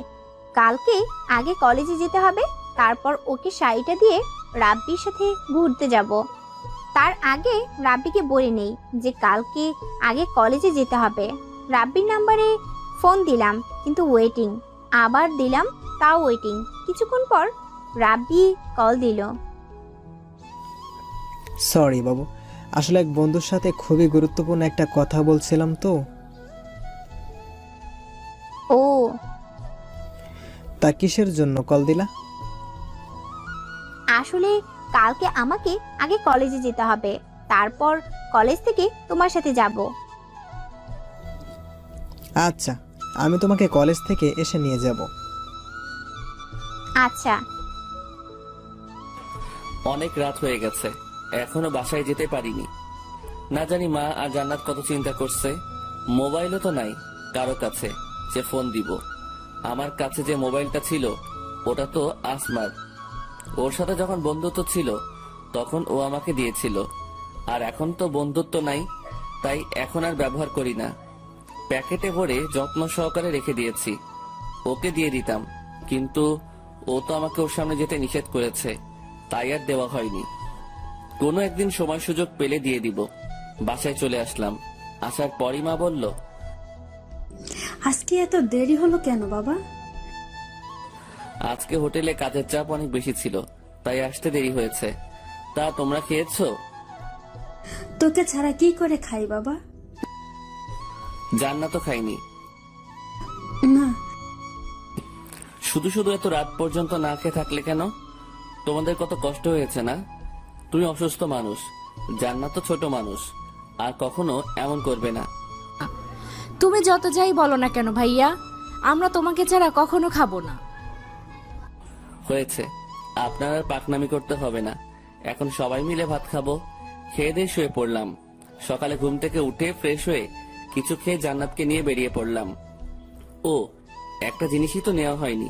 তাড়াতাড়ি করে মোবাইলটা ব্যাগের ভিতরে ভরে নিলাম। প্রতিদিনই মোবাইলটা নিয়ে যাই, যখন সুযোগ পাবো তখনই দিয়ে দিব। তারপর জান্নাতকে ওর স্কুলে নামিয়ে দিয়ে আমি কলেজে চলে আসলাম। একটা বেঞ্চের উপর বসে আছি, হঠাৎ পেছন থেকে আসমার কণ্ঠের মতো কিছু শুনতে পেলাম। তাকিয়ে দেখলাম আসমা আমাকে ডাকছে, আর ওর হাতে একটা প্যাকেটটা আমার হাতে দিয়ে বলতে লাগলো, এটা তোর দেওয়া সেই শাড়িটা। আমি চাই না তোর কিছু আমার কাছে থাকুক। এতদিন মনে ছিল না, তাই দিতে পারিনি। তারপর আমিও ব্যাগ থেকে মোবাইলটা বের করে ওকে দিয়ে দিলাম। আমার মতো রাস্তার ছেলের হাতে এটা শোভা পায় না। আপনার মোবাইল আপনার কাছেই রাখুন। আপনার সামনে দিতে নিষেধ করেছিলেন, তাই এতদিন দেওয়া হয় নাই। ভালো করেছিস, দিয়েছিস। সব জিনিস সবার জন্য না। এই বলে আসমা চলে গেল। রাব্বিকে ফোন দিয়ে আসতে বললাম। ও আসার পর নদীর পাড় ঘুরতে গেলাম। নদীর পাশেই একটা পার্ক আছে, খুবই সুন্দর। পার্কের একটা বেঞ্চের উপর বসে দুজনে গল্প করছি। আচ্ছা বাবু, তুমি আমাকে ভালোবাসো তো? এটা কি ধরনের প্রশ্ন রাব্বি? আরে রাগ করো কেন? আমি তো শুধু এমনিতেই জিজ্ঞেস করলাম। আমি যদি কিছু বলি তুমি রাগ করবে না তো? রাগ কেন করব? আচ্ছা, আমি যদি তোমার কাছে কিছু চাই তুমি দিবে? দেওয়ার চেষ্টা করব। বলো কি চাই? আমি তোমার সাথে রুম ডেট করতে চাই আসমা। কি বলছো তুমি এসব? তোমার মাথা ঠিক আছে তো? তুমি এভাবে রিয়াক্ট কেন করছো? এটা তো আজকালকার যুগের কমন ব্যাপার, তাই না? এটা সবাই করে। সবাই করে তার মানে এটা নয় যে আমাদেরও করতে হবে। আর বিয়ের আগে আমি কখনোই এসব করতে পারবো না। বিয়ে তো আমরা করবই, তাহলে করলে সমস্যা কি? আমরা বিয়ে করব, এখনো করিনি। দেখো আসমা, আমার সব ফ্রেন্ডরাই রিলেশন করে, আর ওরা ওদের গার্লফ্রেন্ডের সাথে রুম ডেটও করেছে। আর সবাই এটা করে, আজকালকার রিলেশনই এমন। তার মানে তুমি আমার সাথে রুম ডেট করে তোমার ফ্রেন্ডদের এটা বোঝাতে চাও যে তুমি আমার সাথে রুম ডেট করেছো? আর আজকালকার রিলেশন কেমন তা জানার প্রয়োজন বোধ করছি না।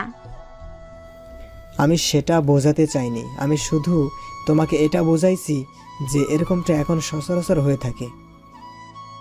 আমি এটা ভেবে পাচ্ছি না যে তুমি এরকম নিচু চিন্তা ভাবনা কি করে করতে পারো। আমি এই বিষয়ে তোমার সাথে আর কোনো কথা বলতে চাই না। আমি চললাম। রাগ করেই সেখান থেকে চলে আসলাম। এতটা রাগ হয়েছে রাব্বির উপর তা বলার মতো না। ও কি করে আমায় এমন প্রস্তাব দিতে পারে আমি সেটাই ভেবে পাচ্ছি না। বাসায় চলে আসলাম, কিছুই ভালো লাগছে না। দুপুরে না খেয়েই শুয়ে পড়লাম। বিকালে মিম ফোন দিল। আজকে কলেজে আসলি না কেন? রাব্বির সাথে ঘুরতে গিয়েছিলাম। তোর কণ্ঠ এমন লাগছে কেন? রাব্বি ভাইয়ের সাথে কি কিছু হইছে? না, ভালো লাগছে না, পরে কথা বলবো। আচ্ছা, আমি তোর বাসায় আসছি। ফোনে কথা বলতেও ভালো লাগছিল না। পার্কে থেকে আসার পর রাব্বি আমাকে অনেক কল মেসেজ দিয়েছিল, কিন্তু আমি রাগের কারণে রিপ্লাই করি নাই। কিছুক্ষণ পর মিম আসলে ওর সাথে ছাদে গেলাম। এখন আমাকে বল তো তোর কি হয়েছে? আন্টির কাছে শুনলাম এখন পর্যন্ত কিছু খাসনি। রাব্বির উপর রাগ করেছি। কেন, কি হয়েছিল? ও আজকে পার্কে আমাকে রুম ডেট করতে অফার করেছিল। কি? তা তুই কি বললি? ওর সাথে ঝগড়া করে চলে এসেছি।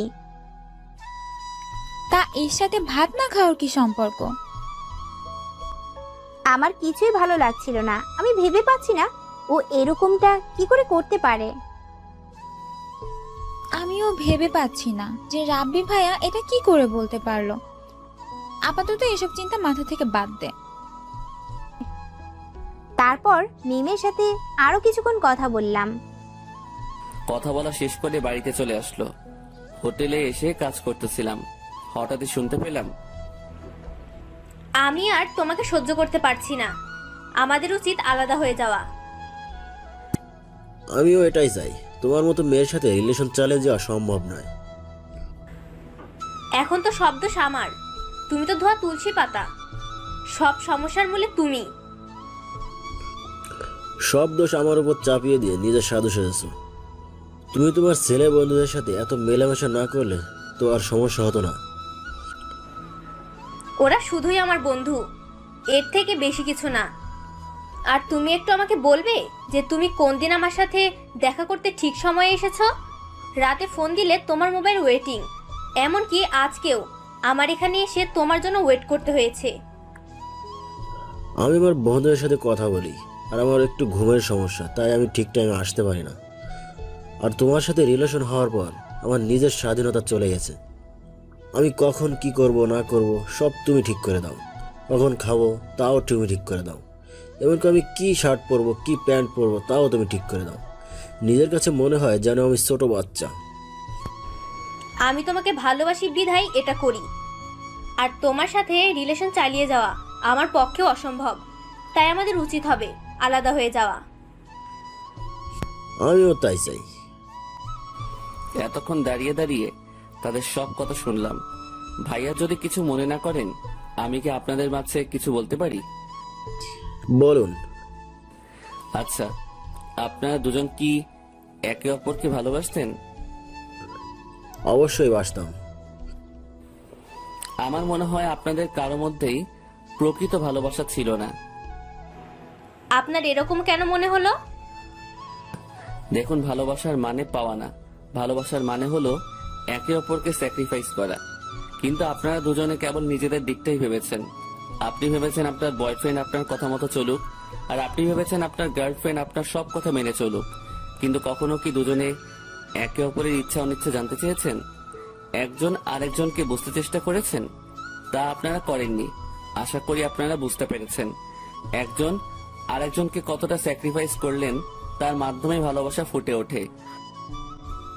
সত্যি ভাইয়া, আপনি আমাদের চোখ খুলে দিলেন।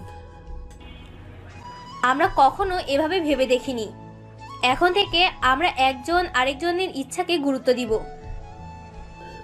নিজের ভুলগুলি শুধরে নিয়ে নতুনভাবে শুরু করব। শুভকামনা আপনাদের জন্য। আচ্ছা ভাইয়া, যদি কিছু মনে না করেন, আপনাকে কিছু জিজ্ঞেস করতে পারি? মনে করার কি আছে, করুন। আপনার গার্লফ্রেন্ড আছে? না, একজনকে ভালোবাসতাম, কিন্তু সেটা একটা কথা জোর দিয়ে বলতে পারি, ওই মেয়ে জীবনে অনেক বড় ভুল করলো। হয়তো এর জন্য সে সারা জীবন পস্তাবে।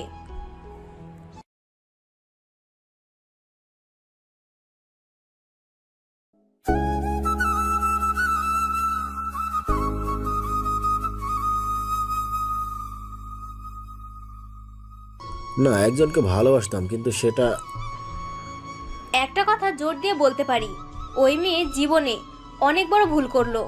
হয়তো এর জন্য সে সারা জীবন রেস্টুরেন্টের মেয়েটার কথা মনে পড়ে গেল। মেয়েটা আসমাকে নিয়ে যা বলেছিল, হয়তো তা কখনো সত্যিই হবে না। কারণ আসমা আমাকে কোনো দিনও ভালোবাসবে না। ও রাব্বিকে অনেক ভালোবাসে। জানি না রাব্বি ওকে ভালোবাসে কিনা, কিন্তু আমি চাই আসমা সুখে থাকুক। ওকে ভুলে যেতে চাই, কারণ ওর সাথে যখন আমার পরিচয় হয়েছিল তখন আমার কেউ ছিল না, কিন্তু এখন আমার একটা পরিবার হয়েছে। আমাকে তাদের দেখাশোনা করতে হবে। শুধু শুধু ওর কথা ভেবে বসে থাকলে চলবে না। এসব ভাবতে ভাবতেই ঘুমিয়ে পড়লাম, আর ওইদিকে আসমা রাব্বির কথা ভাবতে ভাবতে ঘুমিয়ে গেলাম। ঘুম থেকে উঠে ফ্রেশ হয়ে কিছু খেলাম, তারপর রাব্বিকে ফোন দিয়ে বেরিয়ে পড়লাম। পার্কে গিয়ে রাব্বির জন্য অপেক্ষা করতেছি। কিছুক্ষণ পর রাব্বি চলে আসলো। দুঃখিত, আমার একটু দেরি হয়ে গেল। আরে কোনো সমস্যা নেই, চলো দুজনে হাঁটি। আমি তোমার সাথে জরুরি কিছু কথা বলতে এখানে এসেছি। আচ্ছা বলো। আমি তোমাকে ভালোবাসি না আসমা। কি বলছো এসব? তোমার মাথা ঠিক আছে তো? আমি যা বলছি ভেবেই বলছি। আসলে তোমার সাথে রিলেশনের যাওয়ার আগে আমার আরও একটা রিলেশন ছিল, ওর নাম লাবণী। আমাদের পরিবারেরাও মেনে নিয়েছিল, তারা আমাদের বিয়েও ঠিক করেছিল। কিন্তু হঠাৎই একটা ভুল বোঝাবুঝির কারণে আমাদের সম্পর্কটা ভেঙে যায়। তারপর আমি খুবই ডিপ্রেশনে ভুগি। আমার কিছুই ভালো লাগতো না তখন, আমার অবস্থা খুবই খারাপ হচ্ছিল। তারপর হঠাৎ একদিন আমি তোমাকে দেখি, তুমি তোমার বান্ধবীদের সাথে হেসে হেসে কথা বলছিলে। কেন জানি না, আমার খুবই ভালো লেগেছিল তোমার হাসিটা। তুমি যতক্ষণ কথা বলছিলে ততক্ষণ আমি তোমার দিকে তাকিয়েছিলাম। এমনিতে লাবণীর সাথে ব্রেকআপ হবার পর আমি ভীষণ হতাশ হয়ে পড়েছিলাম। তারপর তোমাকে প্রপোজ করি, আর তুমিও রাজি হয়ে গেলে। কিন্তু আমি তোমাকে মন থেকে মেনে নিতে পারছিলাম না, কারণ আমি লাবণীকে অনেক ভালোবেসে ফেলেছিলাম। প্রথম তোমাকে অনেক ভালো লাগতো, তাই তো তোমাকে পারভেজের সাথে মিশতে বারণ করেছিলাম। কিন্তু হঠাৎ একদিন লাবণী আমাকে ফোন করে, ও আমাকে সরি বলে। আর আবার আমার জীবনে ফিরে আসতে চাইলো। আসলে ওর সাথে ব্রেকআপ হবার জন্য শুধু ও দায়ী ছিল না, আমিও সমানভাবে দোষী ছিলাম, তাই ওকে মেনে নিয়েছিলাম। আর আমাদের দুই পরিবারও আমাদের এক হওয়াতে অনেক খুশি, কারণ তারা চাইতো আমরা যাতে একসাথে থাকি। ওর বাবা আর আমার বাবা বন্ধু ছিলেন, তাই তারা চাইতো আমরা যাতে একে অপরের সাথে থাকি। আর ওই দিন রেস্টুরেন্টে আমি লাবণীর সাথে কথা বলছিলাম। পারভেজ তোমাকে যা বলেছে তা সবই সত্যি, কিন্তু তুমি পারভেজের সাথে যা করেছিলে তা যখন আমার কাছে এসে বললে, তখন আমি অনেক অবাক হয়েছিলাম, এটা ভেবে যে তুমি আমাকে এতটা বিশ্বাস করো। আমি খুবই চিন্তায় পড়ে গেলাম। লাবণীকেও তোমার কথা বলি নাই, ও জানতে পারলে হয়তো আবার আমাকে ছেড়ে চলে যাবে। আর তুমিও আমাকে অনেক ভালোবাসো। ভেবে পাচ্ছিলাম না কিভাবে তোমার সাথে ব্রেকআপ করব, তাই এই রুম ডেটের প্ল্যানটা করি। কিন্তু পরে বুঝতে পারলাম এসব বাদ দিয়ে তোমাকেই সরাসরি বলি, আর আমাকে পারলে মাফ করে দিও। হয়তো আজকের পর তোমার সাথে আর কোনো কথা হবে না। কি পেয়েছো আমাকে? খেলার পুতুল। যখন যা মন চাইবে তখন তাই করবে। আমার লাইফের ফার্স্ট ক্রাশ ছিলে তুমি। তুমি আমাকে প্রপোজ করার আগে থেকে আমি তোমাকে দেখেছি, তাই তো তোমার প্রপোজে রাজি হয়ে গেলাম। অনেক বিশ্বাস করতাম তোমাকে, আর তুমি আমাকে এভাবে ধোঁকা দিলে। আমাকে আরো আগে বলতে পারতে, তা না করে দিনের পর দিন আমাকে ধোঁকা দিয়ে গেছো। যখন পারভেজের সাথে এত কিছু করলাম তখনও তো বলতে পারতে, কিন্তু তুমি বলনি। আমি খুবই দুঃখিত। তোর কোনো অধিকার নেই আমার হাত ধরার। তাই এতই যখন লাবণীকে ভালোবাসতি, তাহলে আমার সাথে প্রেম কেন করেছিলি? তোদের মতো ছেলেরা প্রেমটাকে খুবই সস্তা জিনিস ভাবিস। এটা ভেবেই খুব কষ্ট হচ্ছে যে আমি একটা ধোঁকাবাজের উপর ক্রাশ খেয়েছিলাম। চলে আসছিলাম পার্ক থেকে, খুবই কষ্ট লাগছে ওই ধোঁকাবাজটার জন্য না, পারভেজের জন্য। কোনোভাবে বাসায় চলে আসলাম। বাসায় এসেই দরজা বন্ধ করে শুয়ে শুয়ে কাঁদতে লাগলাম। পারভেজের সাথে করা অন্যায়গুলো মনে হতে লাগলো। আমি ওকে বলেছিলাম জীবন আর কখনো নিজেকে এতিম না বলতে, আর সেই আমি ওকে এতিম ছোট লোক বলে অপমান করেছিলাম। আমি খুবই খারাপ মেয়ে, তাই তো ওর বাবা মা সম্পর্কে বাজে কথা বলেছিলাম। ও হয়তো আমাকে কোনোদিনও মাফ করবে না। নিজেকে খুবই নিকৃষ্ট মনে হচ্ছে। কাঁদতে কাঁদতে শুয়ে পড়লাম। যখন ঘুম ভাঙলো দেখলাম বাবা মা আমার পাশে বসে আছে। আমায় ঘুম ভাঙতেই তারা বলল, তোর কি হয়েছে মা? এভাবে দরজা বন্ধ করে ঘুমিয়ে পড়লি কেন? জানিস, আমরা কত ভয় পেয়ে গিয়েছিলাম। তারপর দরজা ভেঙে ভিতরে ঢুকে দেখি তুই ঘুমাচ্ছিস। শরীর অনেক ক্লান্ত লাগছিল, তাই ঘুমিয়ে পড়েছিলাম। দরজা ভুলে বন্ধ করেছিলাম। তা এখন কেমন লাগছে? ভালো। আচ্ছা, ফ্রেশ হয়ে খেতে আয়। হোটেলে কাজে যাওয়ার সময় বাসা থেকে শাড়ির প্যাকেটটা নিয়ে নিলাম, যেটা আমি আসমাকে দিয়েছিলাম। শাড়িটা কোনো গরিব মহিলাকে দিয়ে দিব। এটা আমার কাছে থাকলে আমি আসমাকে কখনো ভুলতে পারবো না, আর আমি আমার লক্ষ্যেও পৌঁছাতে পারবো না। বাসায় আসলেই ওর কথা মনে পড়ে। ঠিকভাবে পড়ালেখাও করতে পারি না, হয়তো আসমাকে কখনো ভুলতে পারবো না। কিন্তু এই শাড়িটা আমার কাছে না থাকলে হয়তো ওকে কম মনে পড়বে। আর ওই কলেজও পরিবর্তন করতে হবে। ওই কলেজে পড়লে আসমার সাথে প্রতিদিন দেখা হবে, তাহলে ওকে ভুলে থাকা অসম্ভব হয়ে যাবে। কালকে কলেজে গিয়ে প্রিন্সিপালের কাছে বলতে হবে। শাড়িটা এক মহিলাকে দিয়ে দিলাম। তারপর আমি হোটেলে গেলাম। রাতে বাসায় এসে খেয়ে পড়তে বসলাম। পড়া শেষে ঘুমিয়ে পড়লাম। সকালে ঘুম থেকে উঠে ফ্রেশ হয়ে কিছুক্ষণ পড়তে বসলাম। তারপর কিছু খেয়ে জান্নাতকে নিয়ে বেরিয়ে পড়লাম। ওকে ওর স্কুলে দিয়ে আমি কলেজে চলে আসলাম। ক্লাসের অনেক আগে চলে আসলাম প্রিন্সিপালের সাথে কথা বলবো বলে। তাকে অনেক করে বললাম। তিনি বললেন কলেজ পরিবর্তন করতে 10,000 টাকা লাগবে। ক্যাম্পাসে একটা বেঞ্চের উপর বসে ভাবতে আসি এত টাকা কিভাবে জোগাড় করব। কিন্তু আমাকে আমার লক্ষ্যে পৌঁছাতে হলে এই টাকা আমাকে জোগাড় করতেই হবে, নয়তো এখানে থাকলে আমি আমার পড়ালেখায় মনোযোগ দিতে পারবো না। এসব ভাবতেছিলাম, তখনই বড় ভাইয়ের কথা মনে পড়ে গেল। হয়তো তিনি আমাকে এই বিপদে সাহায্য করতে পারবেন। তারপর বড় ভাইয়ের কাছে চলে আসলাম। তাকে সবকিছু বললাম। তার কাছ থেকে টাকা নিয়ে আবার কলেজে চলে আসলাম। প্রিন্সিপালের কাছে টাকা দিয়ে কলেজ পরিবর্তন করলাম। কলেজ ক্যাম্পাসে বসে আছি। আজকে কেন জানি ক্লাস করতে মন চাচ্ছে না। শেষবারের মতো কলেজটাকে দেখে নিলাম, হয়তো আর কখনো দেখা হবে না। হঠাৎই আসমার কণ্ঠের মতো কেউ আমার নাম ধরে পিছন থেকে ডাক দিল। পিছনে তাকিয়ে দেখলাম আসমা। আসমাকে দেখা মাত্রই আমার চোখ নিচের দিকে নামিয়ে দিলাম। ও আমাকে নরম কণ্ঠে বলতে লাগলো, আমি যা করেছি তা ক্ষমার অযোগ্য। তোকে অনেক কষ্ট দিয়েছি, দয়া করে আমাকে মাফ করে দে। আরে কি করছেন আপনি? আমার কাছে কেন মাপ চাইবেন? দেখেন, আপনার সাথে যা হয়েছে তার সবই আমি ভুলে গেছি, আর আমি চাইবো আপনিও ভুলে যান। তার মানে তুই মাফ করবি না? এটা বলেই ব্যাগ থেকে একটা চাকু বের করে হয় তুই আমাকে মাফ করবি, না হয় আমি নিজেই নিজের ক্ষতি করব।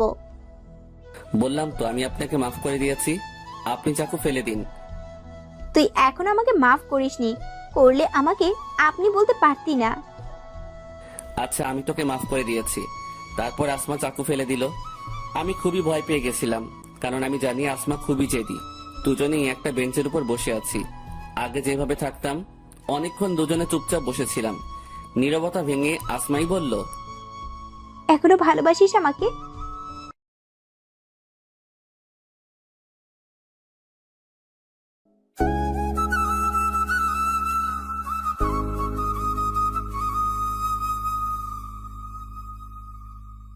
আচ্ছা, আমি তোকে মাফ করে দিয়েছি।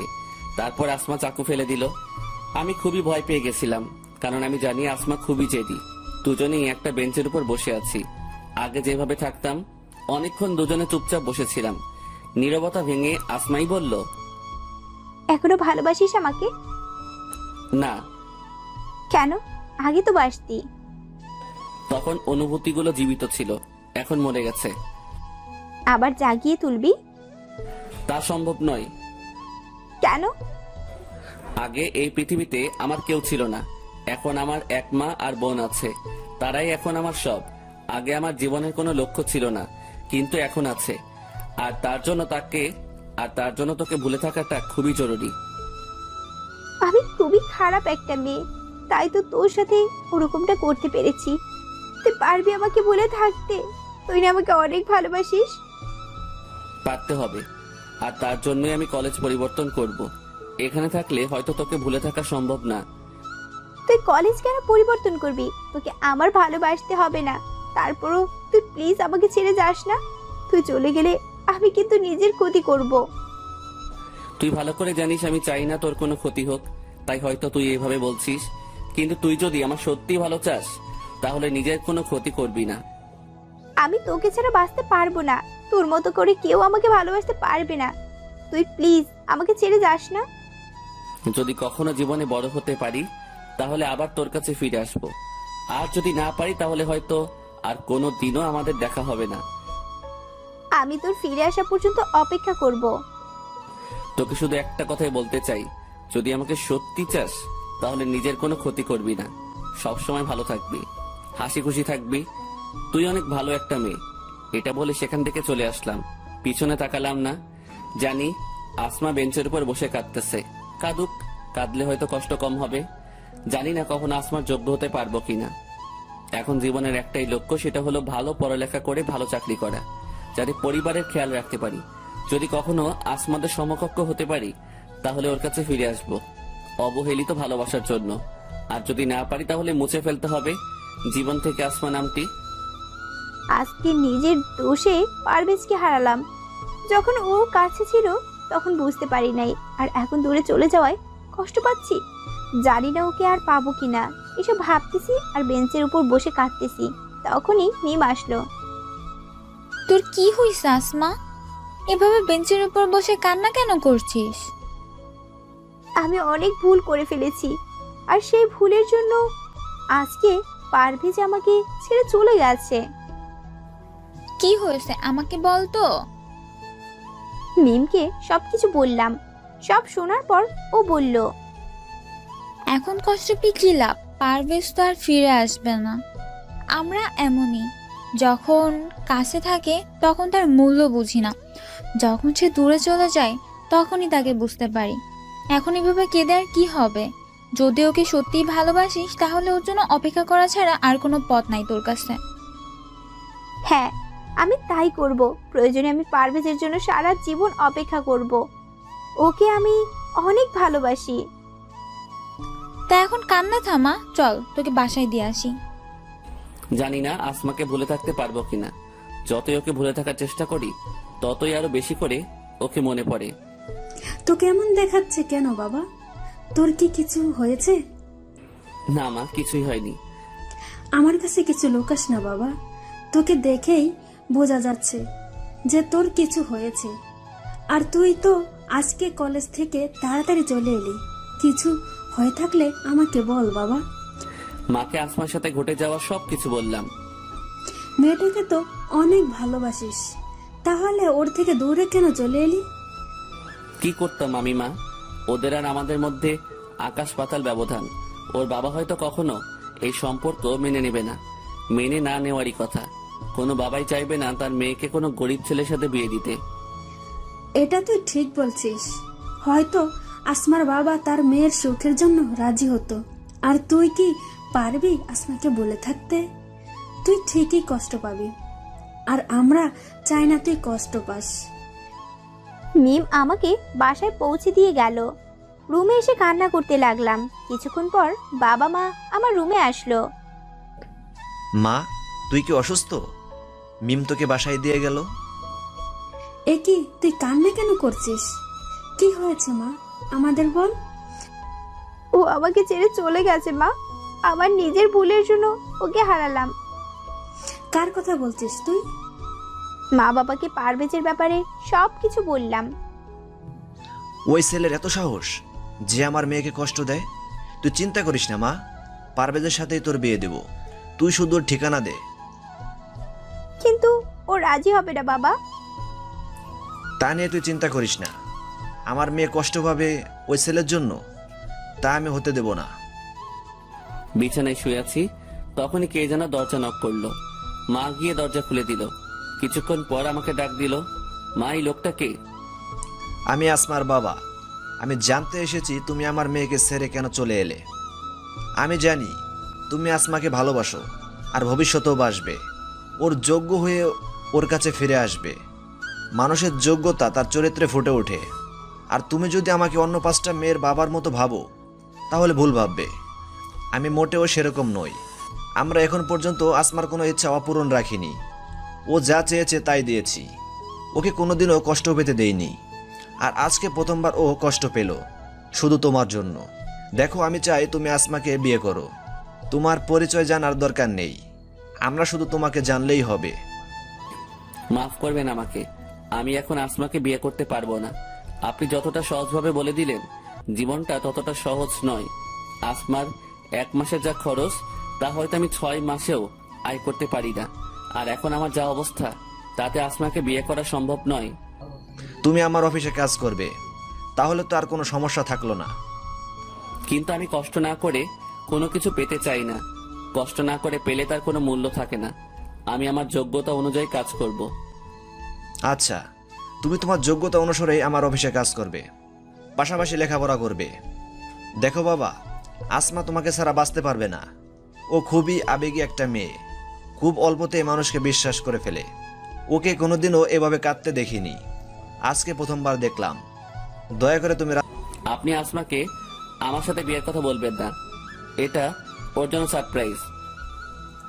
আচ্ছা ঠিক আছে, তবে আমি চাই তুমি সকালে তোমার দেওয়া বাড়িতে ওঠো। প্লিজ কিছু মনে করো না। আমি এটা দেব না, অফিস থেকে তোমাকে দেওয়া হবে। তার বিনিময়ে মাসিক বেতন থেকে টাকা কেটে রাখা হবে।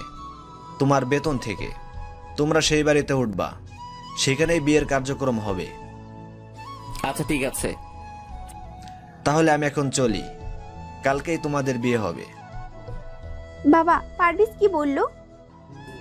ও রাজি হয়নি মা। আমি জেদ করে তোর বিয়ে অন্য এক জায়গায় ঠিক করে ফেলেছি। এটা কি হয়ে গেল? তুই যদি এই বিয়ে না করিস তাহলে আমার মরা মুখ দেখবি। কথাটা আমি বলে গেলাম, মনে রাখিস। এটা কি হয়ে গেল? আমি পারভেজকে ছাড়া অন্য কাউকে কি করে বিয়ে করব? ও তো আমাকে বলেছিল যে আমার কাছে ফিরে আসবে, কিন্তু এই বিয়ে না করলে বাবা আত্মহত্যা করবে, আর আমি তা কিছুতেই হতে দিব না। প্রয়োজনে বাবার জন্য নিজের ভালোবাসা বিসর্জন দেব। আজকে আমার বিয়ে, কিন্তু আমার তাতে কোনো খেয়াল নেই। আমি শুধু পারভেজের কথা ভেবেই চলেছি। কার সাথে আমার বিয়ে হচ্ছে তা জানারও ইচ্ছে নেই। কবুল বলার সময় বারবার চোখের সামনে পারভেজের মুখটা ভেসে উঠল। তখনই বাবার কথা মনে পড়ে গেল। তারপর কবুল বলে দিলাম। বাসর ঘরে বসে আছি। শুনেছি এই দিনটা নাকি মেয়েদের জীবনের শ্রেষ্ঠ রাত, কিন্তু আমার কাছে আজাবের মতন মনে হচ্ছে। কিছুক্ষণ পর কেউ একজন বাসর ঘরে প্রবেশ করলো। তারপর বলল, শুনেছি বাসর ঘরে স্বামী আসলে তাকে সালাম দিতে হয়, কিন্তু আপনি তা জানেন না মনে হচ্ছে। দেখুন, আপনাকে আমি স্বামী হিসেবে মানতে পারবো না। আমি অন্য একজনকে ভালোবাসি। বাবার জন্য বিয়েটা করেছি। আপনি বললেই তো আর হবে না। আপনি আমার বউ, আপনার উপর আমার অধিকার আছে, আর আমি আমার অধিকার আদায় করেই ছাড়বো। দেখুন, ভালো হবে না কিন্তু। যখনই সামনে তাকালাম আমি অবাক পারভেজকে দেখে। তুমি আমাকে অনেক কষ্ট দিয়েছো, তাই তোমাকে তার শাস্তি দিলাম। তুমি জানো আমি কতটা কষ্ট পেয়েছি? আর কখনো কষ্ট দিব না। তোমাকে অনেক ভালোবাসবো। আমি খুবই দুঃখিত তোমাকে অপমান করার জন্য। দয়া করে আমাকে মাফ করে দাও। এসব কথা এখন বাদ দাও। রাজ্যে ফুরিয়ে যাচ্ছে, বাসর করবো কখন? আজকে কোনো বাসর হবে না। কেন? তুমি আমাকে কষ্ট দিয়েছো তাই। তুমি বললেই তো আর আমি মানবো না। আমি আমার অধিকার ঠিকই বুঝে নিব। এটা বলেই আসমাকে জড়িয়ে ধরলাম। এই সবাই দেখছে তো, লাইট বন্ধ করো। লাইট বন্ধ করে আসমাকে নিয়ে সুখের সাগর পাড়ি দিতে গেলাম। সবাই দোয়া করবেন। সমাপ্ত।